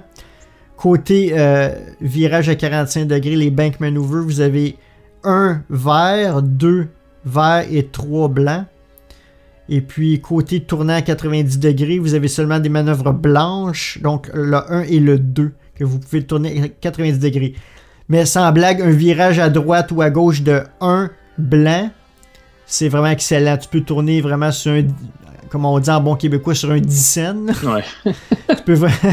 tu peux vraiment avoir beaucoup de manœuvres. Donc, un virage 1, c'est même rare, mais un virage 1 sans stress, un virage 90, c'est excellent. Il y a une des raisons pourquoi je crois qu'il va être intéressant ce vaisseau-là. Et il y a 2 K-turns, un à 4 et un à 5. Tous les 2 rouges. Donc, qui vont vous donner un stress. Donc, la carte de base. Donc, la carte de base, elle a 3 d'attaque, 2 d'habilité, 4 de hull, 1 de shield. Elle a un focus, un targeting lock. Et les upgrades qu'on peut ajouter, c'est les missiles ainsi qu'un upgrade qui s'appelle Illicit. Et dans le cas de certains pilotes, il va avoir Elite Talent. Donc, la petite médaille. Donc, je vais commencer avec le premier pilote, qui est probablement le pilote le plus intéressant. Talonbane Cobra. Qu'est-ce qu'il y a comme description, ce pilote? Donc, c'est un coût de 28, donc c'est relativement élevé. Lui, c'est un de ceux qui a le Elite Upgrade. Donc, vous pouvez, il y a beaucoup de possibilités quand vous pouvez avoir un upgrade Elite. D'ailleurs, c'est le pilote qui a la plus grande habilité du côté de Scum and Villainy depuis que la faction existe, avec une habilité de 9.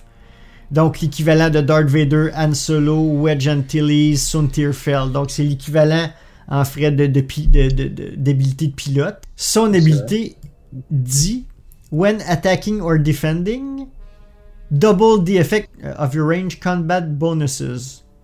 Donc, si j'ai bien compris, quand vous attaquez ou vous vous défendez, doublez l'effet de votre bonus de combat. Donc, qu'est-ce que ça fait, ce vaisseau-là qui est quand même intéressant? Donc, les bonus de range de combat, lesquels sont-ils? C'est que quand vous attaquez à range 1, vous avez un dé de plus.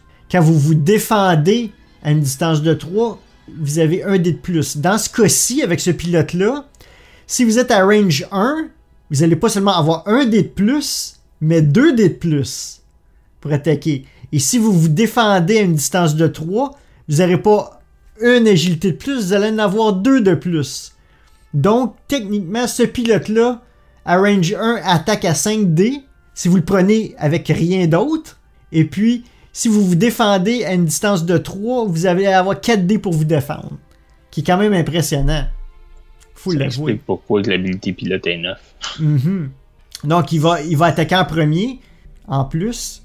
Donc, c'est quand même intéressant comme pilote. Puis, je suis certain qu'il y a des modifications qu'on peut faire qui vont, en plus, donner des bonus de range 1 ou des bonus de range 4 en plus. de range 3 quand tu te défends. Imagine, ce vaisseau-là pourrait attaquer à 6D à range 1. C'est quand même impressionnant pour un vaisseau seul, là. Ouais. Quand même. Tu sais, je pense que c'est Lone Wolf quand t'as personne autour de toi, que t'as un bonus d'attaque. Donc, qu'est-ce que ça dit, Lone Wolf? When attacking or defending, if there are no friendly ship at range 1 or 2, you may reroll one of your blank results. En plus. Enfin. Fait que si t'attaques, comme tu dis, avec 5D, t'en as un qui manque, tu peux le rouler encore. Mm-hmm. Tu sais, puis je suis certain que je connais pas par cœur toutes les cartes, là. Je suis pas un expert de la méta du jeu de X-Wing, là. Mais puis je fais pas de compétition non plus. Mais ce pilote-là, bien placé, bien utilisé, il peut faire bien des dommages. Puis il peut être difficile à se défendre. S'il se tient loin, là, il peut quand même être difficile à quand même lancer 4D pour te défendre. C'est quand même bon, là. Donc c'est pour ça que je pense que c'est un pilote quand même intéressant. Ensuite, JF, on a Graz the Hunter. Donc Graz, c'est upgrade, c'est seulement missile et illicite. Il a un coût de 25. Et son habilité spéciale, ça dit when defending, if the attacker is inside your firing arc, roll one additional defense die. Donc dans le fond, ça dit que si, pendant que tu te défends, si l'ennemi qui t'attaque est dans ton arc de tir, feu de tir, ouais, c'est ça. Ton arc de tir, tu roules un dé de plus de défense. Donc, dans le fond, pratiquement s'il est en face de toi, là. Ouais, c'est ça. En gros. Donc, un coup de 25 et une habilité de 6. Ensuite, c'est les pilotes de base, Black Sun Ace et Cartel Marauder. Donc, Black Sun Ace, une habilité de pilote de 5 et un coup de 23. Oh, mais attention, il y a un Elite Pilot dans le upgrade bar. Quand même intéressant, ici. Dans ce cas-ci. Donc, tu peux prendre un véhicule qui est relativement standard à 23. Et puis, tu peux y rajouter un Elite Talent, en plus du illicite puis du missile. Quand même intéressant. Et l'autre, qui est Cartel Marauder, a une valeur de 2. Donc, vraiment, le vaisseau de base a un coût de 20. Qu'est-ce qui est intéressant dans ça? Parce qu'il coûte pratiquement rien. Mais, imagine, à un coût de 20, tu peux en avoir 5 pour faire tes 100 points d'escadron. Ouais. Et puis, ça attaque à 3D. Donc, tu peux avoir 5 vaisseaux qui attaquent à 3D à chaque fois. Ils se défendent quand même à 2, puis ils ont quand même 4 de hull puis 1 de shield. Donc, c'est pas... c'est pas n'importe quoi. Puis, ils ont des manœuvres assez impressionnantes. Ils peuvent faire des virages de 1, là. Quand même assez intéressant. Si tu veux faire un escadron de ça uniquement, c'est pas tout le monde qui va se payer 5 qui reste fighter, mais c'est possible. Ouais, c'est possible. Mais à 20, un escadron de 100 points à 5 vaisseaux, c'est plutôt rare. À part si t'as des TIE Fighters là, ou ce genre de véhicules-là. Mais clairement, c'est beaucoup mieux équipé qu'un TIE Fighter en frais de possibilité. Là. Ouais. T'sais? Donc, ça peut valoir la peine. C'est quand même un vaisseau qui peut être intéressant du côté des Scum and Villainy. C'est pour ça que je disais que c'est un vaisseau qui peut être sous-estimé un peu parce que, bon, tu regardes ça, il n'y a rien de spécial, etc. Mais quand tu y repenses un peu, à un coup de 20, tu peux te faire un escadron à 100. Tu as ton Talonbane Cobra avec une habilité de pilote incroyable. Qui, si tu le contrôles bien, tu peux attaquer jusqu'à 5D par défaut, et puis tu peux peut-être réussir à avoir une habilité avec Elite Pilot qui va te donner un 6e D. C'est quand même impressionnant. Il peut être vraiment difficile à tuer, ce pilote-là. Donc, ça vaut la peine de l'essayer si vous jouez à Scum. Donc, on va aller maintenant dans les cartes d'upgrade. Donc, Jeff, première carte, Elite Talent. Oui, la première c'est Crack Shot. Donc Crack Shot, ça dit when attacking a ship inside your firing arc, you may discard to cancel one of the defender's evasive result.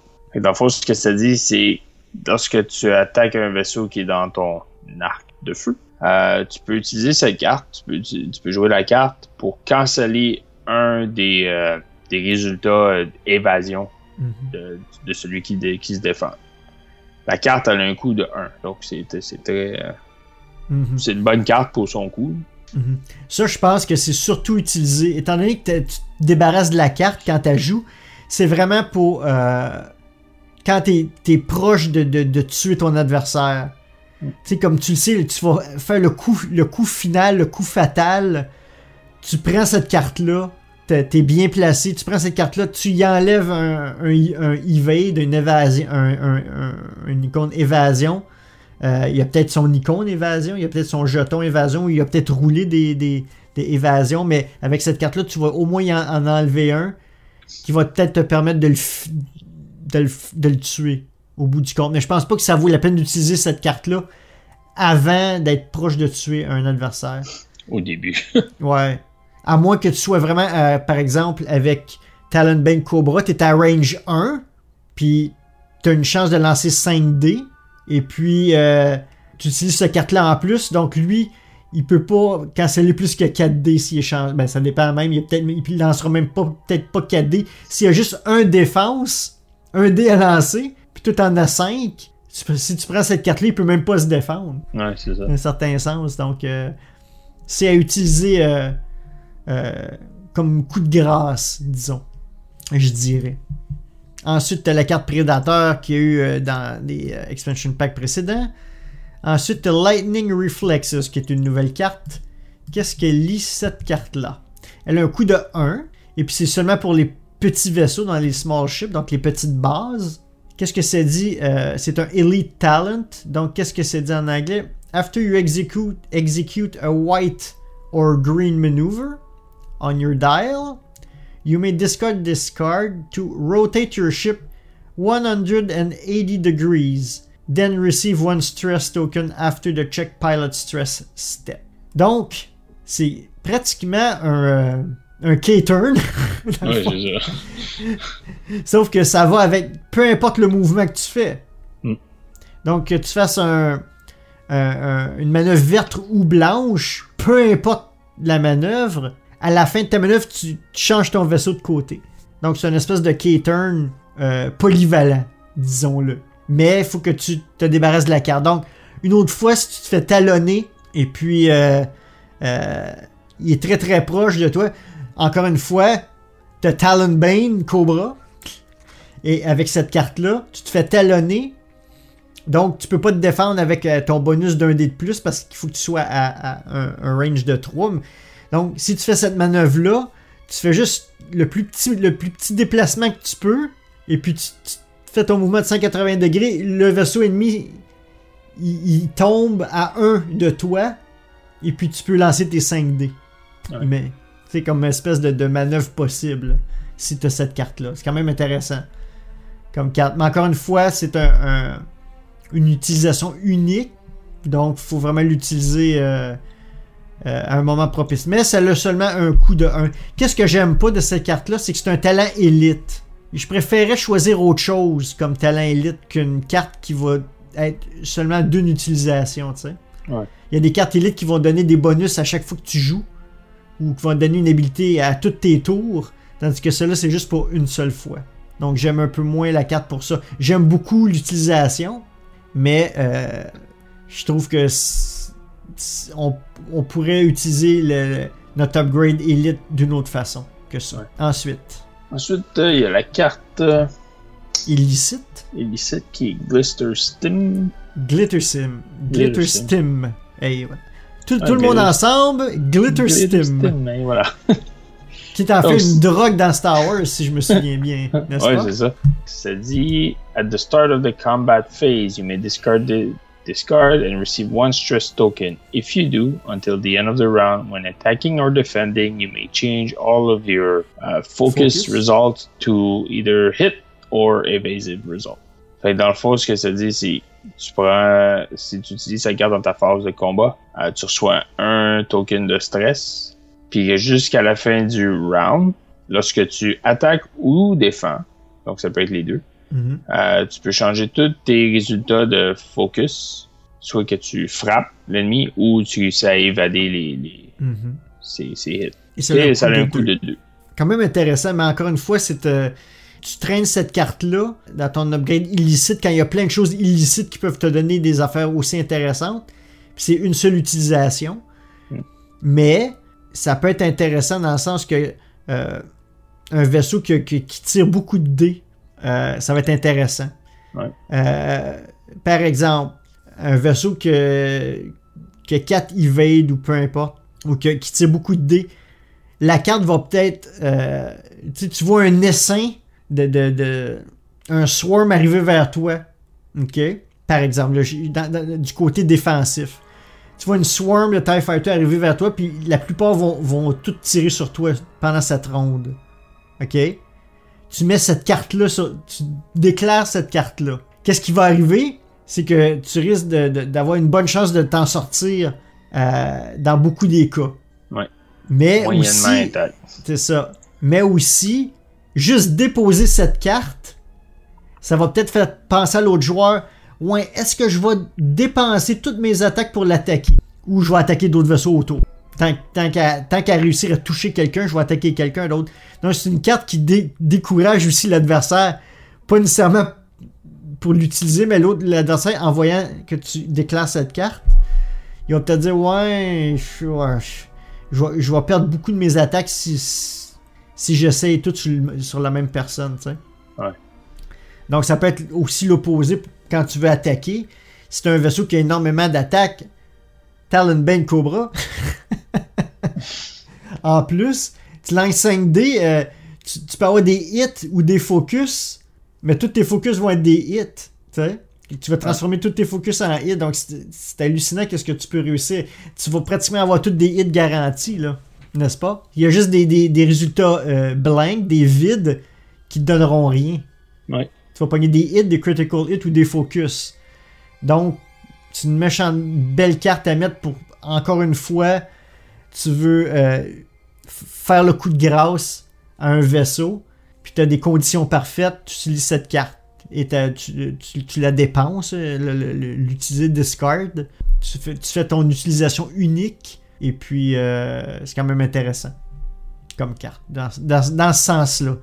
Mais encore une fois, des cartes à une seule utilisation, j'aime moins ça. Donc, il reste les Secondary Weapons, qui est le Homing Missile, que c'est une carte qui a déjà apparu dans d'autres expansion packs. Donc, on va la sauter. Et c'est tout pour le Kirax Fighter. Quand même intéressant. Même si toi, JF, t'avais pas l'impression que il sortirait beaucoup d'idées de ce expansion pack-là. Peut-être que t'as changé d'idée. Ouais, non, il y a des cartes, il y a quand même certaines cartes très intéressantes, là. Mais le vaisseau comme tel, je suis comme... je le trouve très ordinaire. Mm-hmm. Maintenant, le dernier vaisseau de la vague 7, le Houndstooth, qui est dans l'univers Legend, le vaisseau de Bossk, du chasseur de primes Bossk. Donc le Transdotion. Qu'on voit pour la première fois dans le livre Hard Merchandise. Oh, excellent, j'avais pas fait ma recherche sur celui-là. Hard Merchandise. Donc, c'est la trilogie des chasseurs de primes dans Legends. C'est ça, ouais. Donc, le vaisseau est quand même... En fait, quand tu le regardes, ça a l'air d'un Jawa Sandcrawler avec des ailes. C'est difficile à décrire, en fait.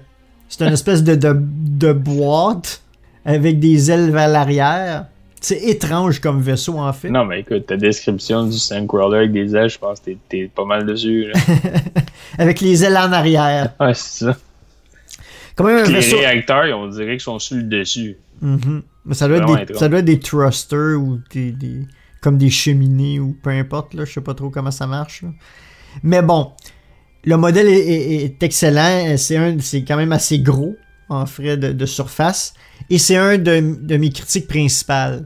Moi, j'ai des espèces de cases de stockage pour mes miniatures, avec des cases pour tout bien séparer, bien organiser mes vaisseaux, mais c'est le seul vaisseau qui rentre pas. Dans aucune de mes cases. Ouais, t'ajoutes une genre de valise avec les mousses là, que tu peux... Ouais, c'est ça. Faut que je me fasse un contenant spécial juste pour ce vaisseau-là. C'est ça que j'aime moins. Une chose qu'on peut dire de ce vaisseau-là, c'est qu'il y a une base particulière aussi, où vous pouvez comme arc d'attaque principale, c'est l'espèce de V qui couvre 45 degrés à gauche et à droite pour un total de 90 à l'avant, donc c'est comme la plupart des autres vaisseaux.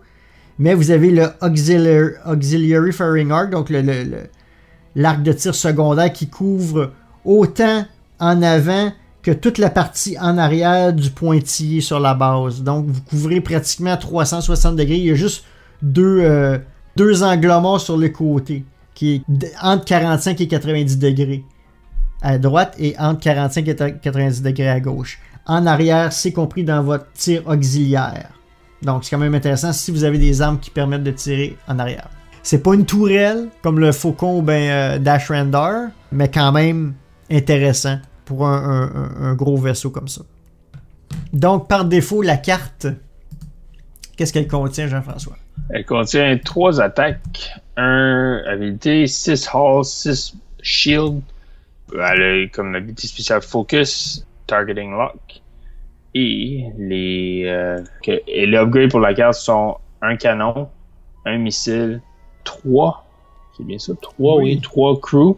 Wow! Et 1 illicite. Ouais, c'est ça. 1 illicite. Moi, c'est le 3 crew. Tu peux tellement faire de variations avec 3 personnes d'équipage. C'est hallucinant. Vraiment. Et la carte de Bossk a aussi le Elite Upgrade en plus. Donc, quand même impressionnant toutes les variations parce que Crew t'amène beaucoup de choses différentes. Donc ça va être particulièrement... On va faire les 4 par 4, mais avant, je vais vous expliquer les mouvements du YV666, donc le YV666. Il y a une manœuvre de 0 immobile. Ça, je trouve ça intéressant. Tu peux toujours surprendre les gens avec ça. Mais ça te donne un stress, bien sûr. C'est une manœuvre rouge. Des manœuvres vers l'avant tout droit. La vitesse 1 verte, vitesse 2 verte, vitesse 3 verte et vitesse 4 blanche. Pour ce qui est des virages bank, donc les virages à 45 degrés, à la vitesse 1 c'est vert, à gauche à droite. À 2 c'est blanc et à 3 c'est blanc. Et les virages à 90 degrés, à 2, vous n'avez aucun à 1. À 2, vous n'avez un à gauche, un à droite à 90 degrés, mais il vous coûte un stress, donc c'est des manœuvres rouges. Et à la vitesse 3, à gauche et à droite à 90 degrés, c'est des manœuvres blanches. Donc ça, c'est tous les mouvements que le YV666 peuvent faire. Maintenant. Les pilotes. Les pilotes. Le premier et le plus important, je dirais, qui est le propriétaire, en fait. Bossk, qui a un coût de 35. Quand même élevé. Oui, quand même élevé. Son habilité spéciale se dit when you perform an attack that hits, before dealing damage, you may cancel one of your critical results to add to regular result. Fait que dans le fond, tu peux, au lieu de faire un dommage critique, tu peux le changer pour faire 2 dommages. Mm-hmm. C'est bon pour réduire les shields sur les autres vaisseaux. Mm-hmm. C'est ça, en fait, qu'est-ce qui est intéressant, c'est ça, c'est que si t'as mettons que t'as un hit puis un critical hit, ben ça va faire un hit et plus 2 hits. Donc 3 hits total. C'est ça. Si je comprends bien. Quand même intéressant, là. Et il y a une valeur de pilote de 7. Ouais, une habilité de pilote de 7. Quand même intéressant comme attaque. Ensuite, on a Moralo Eval. Valeur d'habilité de pilote de 6. Un coût de 34, quand même assez élevé. Hein, je veux dire, tu peux pas mettre énormément d'autres vaisseaux si tu remplis moindrement tes upgrades. Donc, qu'est-ce que ça dit ici? En anglais en premier. You can perform a cannon secondary weapon attack against ship inside your auxiliary firing arc. Donc, c'est intéressant parce que qu'est-ce que cette carte-là vous dit? C'est que si vous avez une attaque secondaire au canon comme le Heavy Laser Cannon, vous n'êtes pas obligé de tirer dans votre arc en V en avant. Parce que dans le cas du YV666, vous avez toute l'arrière au complet, le 90 degrés à l'arrière, comme arc auxiliaire aussi. Donc vous pouvez tirer dans le V en avant et en arrière. Vous avez seulement les deux angles morts sur les côtés, donc vous ne pouvez pas vraiment tirer avec votre arme secondaire. Donc c'est un petit peu plus que le Fire Spray de Boba Fett en fait. Boba Fett, lui, le Fire Spray a le 90 degrés en avant, 45 degrés à droite, 45 degrés à gauche, et en arrière, 45 degrés à droite, 45 degrés à gauche. Ses points morts sur les côtés sont beaucoup plus grands. Ouais. Tandis que lui, le 180 degrés à l'arrière est inclus dans son arc secondaire. Donc c'est quand même intéressant comme pilote qui a une valeur de 6. Ensuite. L'autre carte est Lats Razi, qui a une habilité pilote de 5, un coût de 33. Et il se dit, when a friendly ship declares an attack, you may spend a target lock you have on the defender to reduce its agility by 1 for that attack. Dans le fond, ce que ça dit, c'est que si tu as un allié qui déclare une attaque, tu peux utiliser un de tes target locks sur le vaisseau qui se défend pour réduire son agilité de 1 pour l'attaque. Donc, dans le fond, exemple, si tu attaques un autre YV666, qui a déjà une agilité juste de 1, ben, si tu utilises cette habilité, ben, son agilité est à 0. Donc, il va pas rouler aucun des verts. Yeah, mettons que t'es un Kiras Fighter qui accompagne ton YV666. Si un friendly ship déclare une attaque, donc ton Kiras Fighter qui est pas loin de toi, là, il attaque un TIE Bomber, mettons. OK? Toi, avec le YV666, t'as un target lock sur le TIE Bomber, mais lui, il l'a pas. OK? Tu peux donner ton target lock que t'as sur le vaisseau que lui essaie d'attaquer, que toi, t'as un target lock dessus. Tu peux lui donner ton target lock, spend le target lock, donc c'est le target lock que tu as dessus, le TIE Bomber. Tu le discartes, le défendeur perd son agilité de 1 pour que le Kiras Fighter puisse l'attaquer. C'est une habilité qui donne quelque chose à l'autre, là, dans le fond. Ouais.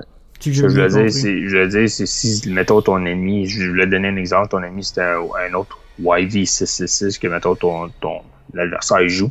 OK. Vu qu'il y a déjà juste une agilité de 1, ben il perd. C'est parce que ça pourrait pas arriver. Tu pourrais pas jouer 2 YV666 un contre l'autre, c'est juste pour ça que je t'ai mêlé, là. Excuse-moi, mon exemple t'es pas bon. Ensuite, l'autre pilote, c'est le vaisseau de base, en fait. Le Transdocean Slaver. Donc, rien de spécial. Un coût de 29. C'est quand même cher pour un véhicule qui a une habilité de pilote de 2 seulement. Quand même. Donc, c'est relativement cher. Faut que tu sois certain de bien l'équiper si tu veux qu'il soit vraiment utile. Et on va sauter une carte qui est spéciale dans ce jeu. N'est-ce pas? Oui, le Nashta Pop Pilot. Qui va aller en combinaison avec la première carte qu'on va parler tout de suite après. Oui, effectivement. Donc, dans le fond, ce que ça fait, c'est le Nashta Pop Pilot, c'est un Z95 que t'as, qui est à bord de ton vaisseau. Faut que tu l'achètes, faut que tu aies un expansion pack qui contient un Headhunter. Oui, parce que le vaisseau comme tel ne vient pas, le modèle vient pas avec le Houndstooth, mais il y a une carte pilote, il y a aussi un maneuver dial qui vient avec. Qui est la même maneuver dial que les autres, en fait, que les autres Headhunter. Oui, donc c'est une carte qui n'a aucune habilité pilote, qui est à 0, elle n'a aucun coût. La carte de base, elle a 2 attaques, 2 agilités, 2 hull, 2 shield, 1 focus et 1 targeting lock. Puis l'habilité qui vient avec la carte, ça dit you have the pilot skill and pilot ability of the friendly destroyed ship equipped with the Houndstooth upgrade card. Dans le fond, ce que ça dit, c'est que tu as les habilités pilote du vaisseau qui a été détruit si tu as le Houndstooth upgrade card qu'on va parler par après. Donc, c'est pour ça que le pilot skill est une astérisque. C'est parce que ça va varier selon c'est quoi la carte de pilote que t'as. En fait, il faudrait peut-être l'expliquer. Qu'est-ce que c'est? Parce que là, pourquoi vous parlez d'un Headhunter quand on parle du Houndstooth? C'est qu'en fait, le Houndstooth si vous prenez la carte du même nom, le Houndstooth, c'est qu'il y a un vaisseau de sauvetage à l'intérieur qui est un Headhunter.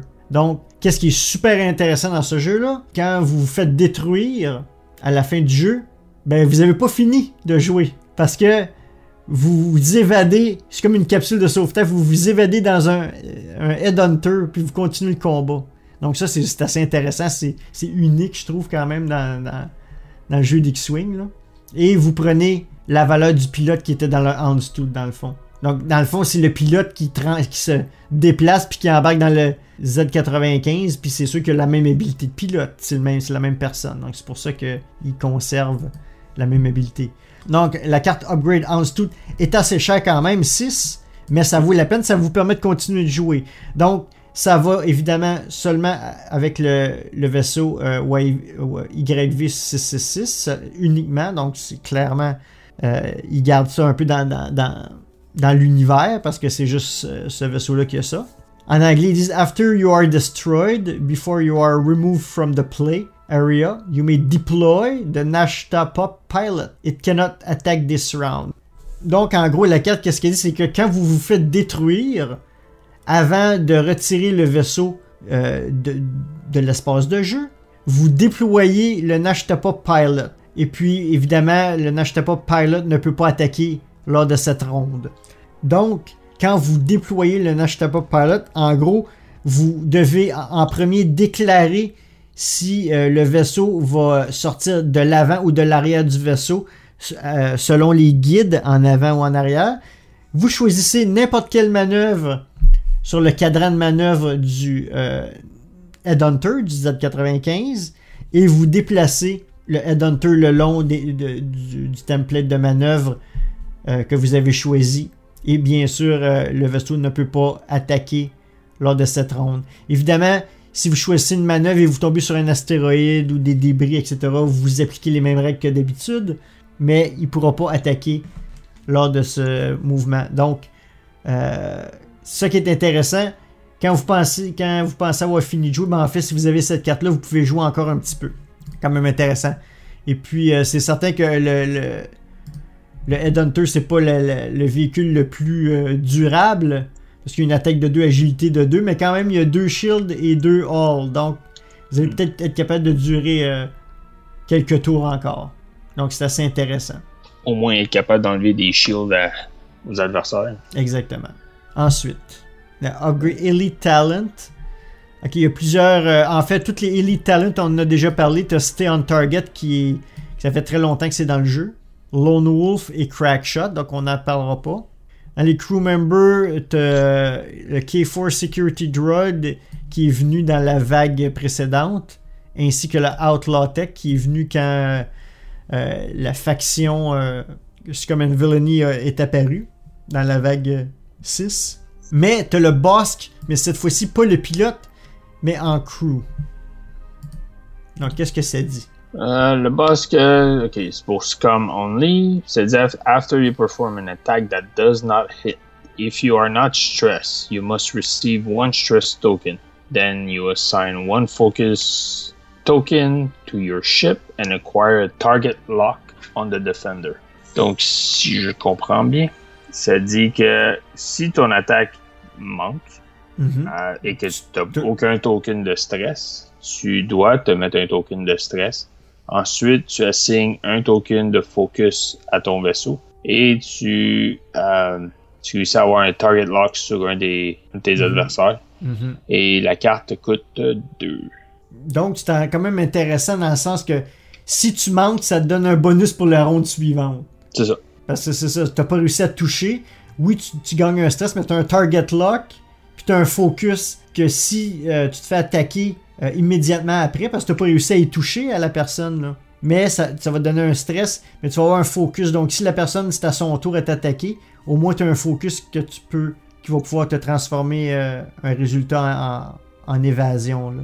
Exactement. Donc, c'était le crew qui venait avec le Houndstooth. Maintenant, tu as le Secondary Weapon, tu as le Heavy Laser Cannon qui est une autre carte de modification que une carte de Secondary Weapon qui existe d'un autre expansion pack. On a aussi les modifications. Maneuvering Fin. Qu'est-ce que ça fait? Maneuvering Fins. Donc, Maneuvering Fins, c'est une modification unique à ce vaisseau-là, donc le YV666. When you reveal a turn maneuver à gauche ou à droite, donc un turn c'est un 90 degrés, à gauche ou à droite, you may rotate your dial to the corresponding bank maneuver of the same speed. Donc, quand même intéressant. Quand vous révélez votre virage de 90 degrés à gauche ou à droite, vous pouvez le modifier pour l'équivalent de vitesse, mais un bank, donc un virage à 45 degrés que je les appelle. Oui. Donc en fait, ça vous donne une... Vous n'êtes pas obligé, mais c'est ça, c'est que si vous voyez que votre ennemi, vous allez être mieux placé, ben, au lieu de faire un virage à 90 degrés comme vous aviez planifié, ben, vous pouvez le changer pour un bank à la place. Tout simplement, de la même vitesse. Donc, d'une façon ou d'une autre, ça peut vous aider si vous êtes mal pris. Et c'est une modification qui est toujours valable. Donc, c'est intéressant pour le coût de 1 qui est pratiquement rien. Là. Ouais, ça vaut la peine. Donc, ça, c'est une carte qui continue, qui est intéressante à avoir. Ensuite, on a Iron Projector. Oui, Iron Projector, qui est pour les gros vaisseaux seulement, les vaisseaux larges, qui est une modification. Ça dit After an enemy ship execute a maneuver that causes it to overlap your ship, roll one attack die. On a regular hit or critical hit, the enemy ship receive one iron token. Fait que dans le fond, ce que ça dit, c'est si le vaisseau de l'adversaire touche la base de ton vaisseau, tu roules une attaque, et si tu as si tu touches ou si tu as une attaque, une critique, le vaisseau ennemi reçoit un token iron. OK. Puis la carte, tu peux l'utiliser autant de fois que tu veux pour un coût de 2. Ça, c'est intéressant parce que ça m'arrive souvent quand je joue, puis tu touches à quelqu'un, là, ou quelqu'un arrive sur ta base, mais là, automatiquement, tu lances des dés, puis tu peux lui donner un Iron Token. Là. Ouais, c'est ça. C'est quand même cool. Surtout, c'est des petits ships qui te frappent, parce que un Iron Token, le prochain tour, sont obligés d'aller tout droit. Ouais, c'est ça. Donc, c'est intéressant. Les large ships, ça fera pas grand-chose. Mais c'est quand même intéressant. Et ensuite, on a donc Engine Upgrade qu'on avait déjà, qui est sorti avec le Faucon Millennium. Après, on a Illicit Upgrades qu'on a Glitter Stim qu'on a déjà parlé tout à l'heure. Et ça complète le Houndstooth. Donc, il y a quand même beaucoup de choses intéressantes. Si je te pose la question, c'est lequel des 4 que tu as le goût de jouer en premier? On est tous les deux, on n'a pas joué encore, là. Moi, je dirais que ce serait le TIE Punisher. OK. Avec les pilotes, le Death Ring, puis les upgrades, puis les bombes. Je pense que pour moi, c'est une combinaison intéressante qui change un peu aussi la façon de jouer, là, au lieu d'être tout le temps primary attack et tout ça. Je pense que ça peut amener des combinaisons super intéressantes. Moi, j'ai beaucoup le goût d'essayer le Houndstooth parce qu'il y a tellement de possibilités avec les crew members, avec trois espaces pour de l'équipage. Donc, il faudrait vraiment que je regarde les différents équipages, qu'est-ce que tu peux faire, parce qu'il y en a énormément d'équipages que tu peux avoir depuis les différents expansion packs. Donc, faudrait vraiment que j'étudie. Puis, évidemment, le Nashta Pop qui te permet de continuer après à être mort.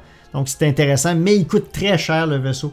C'est ça qui m'intéresse un peu moins pour un squad. Donc, il faut que tu te prennes le Houndstooth et un vaisseau pas trop dispendieux pour finir ton squad parce que tu vas avoir boosté ton vaisseau.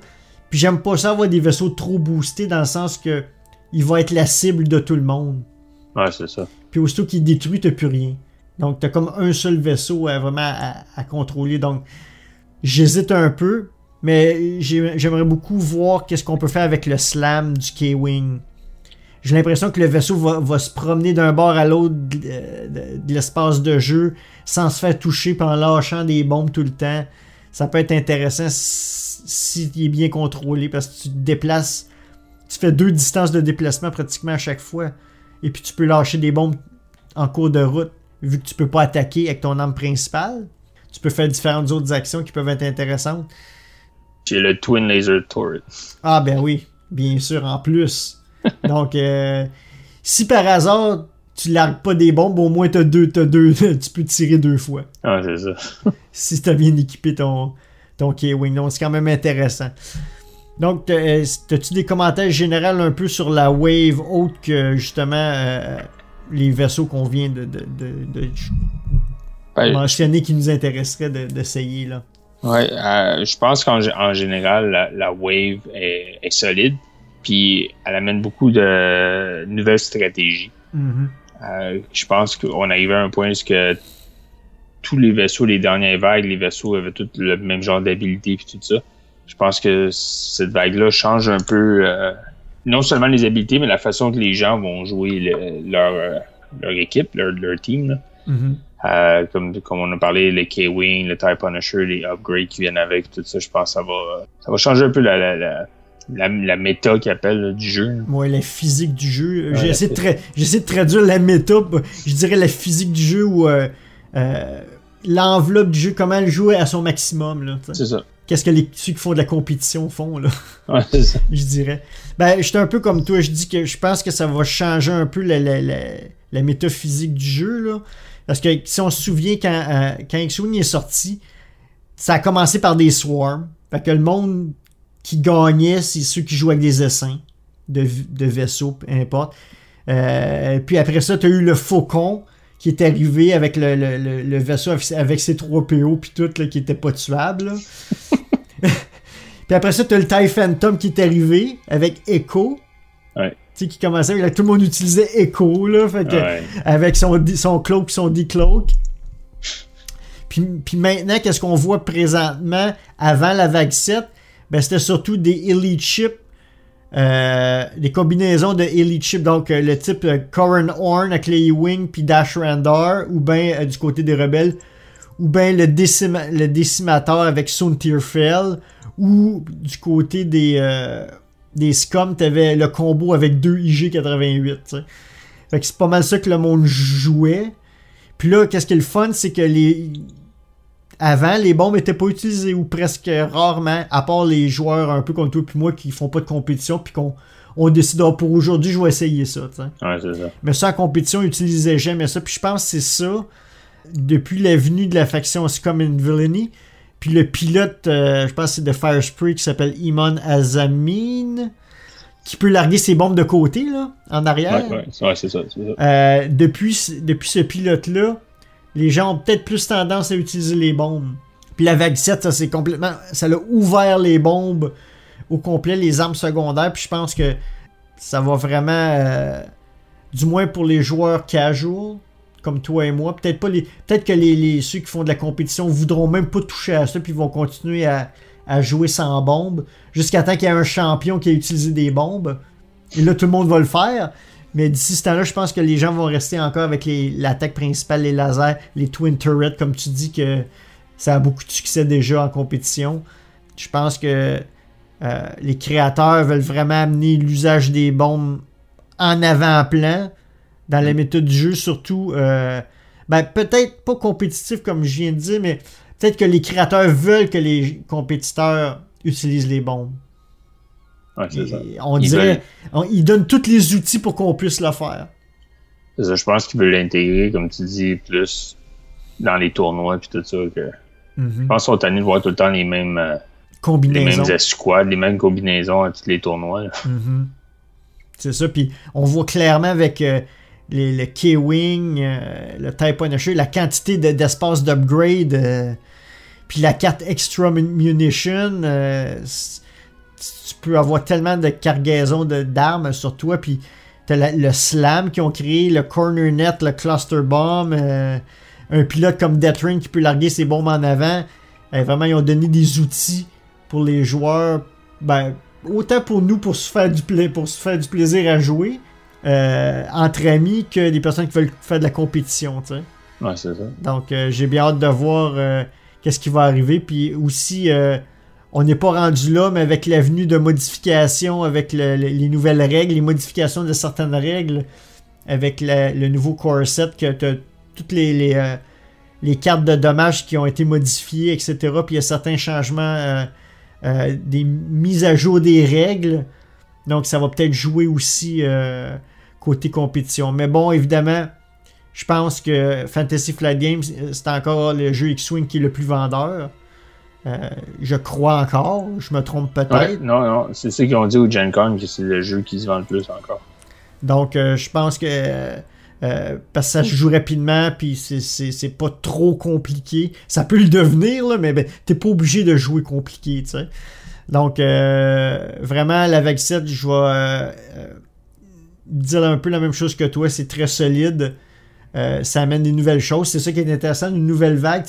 Une vague qui amène juste des nouveaux vaisseaux et puis qu'il n'y a rien de nouveau dedans, c'est pas toujours intéressant. Là, vraiment, ils veulent changer la dynamique. Ouais. Puis c'est ça qui est vraiment intéressant. Puis là, ce qu'on fait, c'est que là, on ramasse notre argent parce que la vague 8, elle va coûter cher. Ouais. En effet. Donc, on va conclure l'émission là-dessus. Si vous êtes un auditeur qui joue à X-Wing Miniature, ben donnez-nous vos commentaires sur la vague 7, sur la Wave 7. Aussi, si vous aimez ce format d'émission de style unboxing, on peut dire, parce que c'est carrément ça qu'on vient de faire.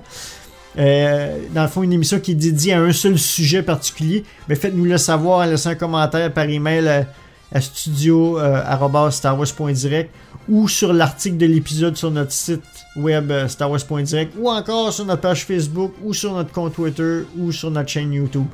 On veut savoir vos commentaires, autant si vous aimez jouer avec une miniature, qu'est-ce que vous pensez de la Wave 7, que est-ce que vous aimez le format style unboxing. Oui, c'est un peu long parce qu'il y a énormément de détails ici. C'est pas juste déballer la boîte puis c'est beau, c'est excellent.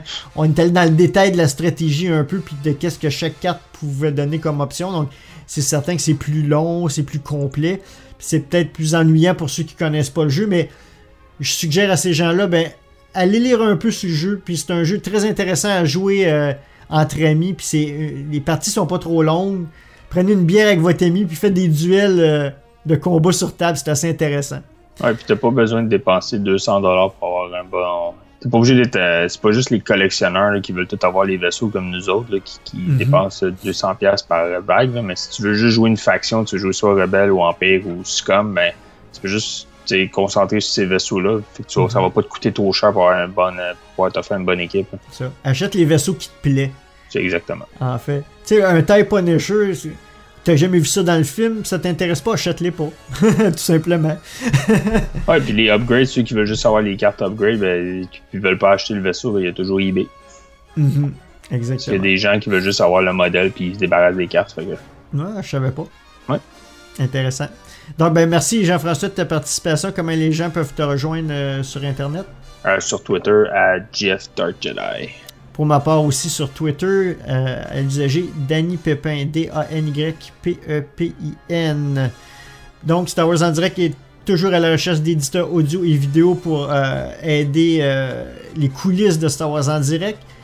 Donc si vous avez les capacités et vous êtes intéressé, allez voir la page recrutement. On cherche aussi collaborateurs ou collaboratrices québécois. Donc, si vous correspondez à la description, allez aussi à la page recrutement sur Star Wars en direct et puis remplissez le formulaire et on verra ce qu'on peut faire de votre candidature. La prochaine émission, j'en ai aucune idée parce que je vais être en vacances, donc je vais voir qu'est-ce que le reste de l'équipe a comme plan et surveiller notre compte Facebook, Twitter et YouTube pour savoir qu'est-ce qui va se passer.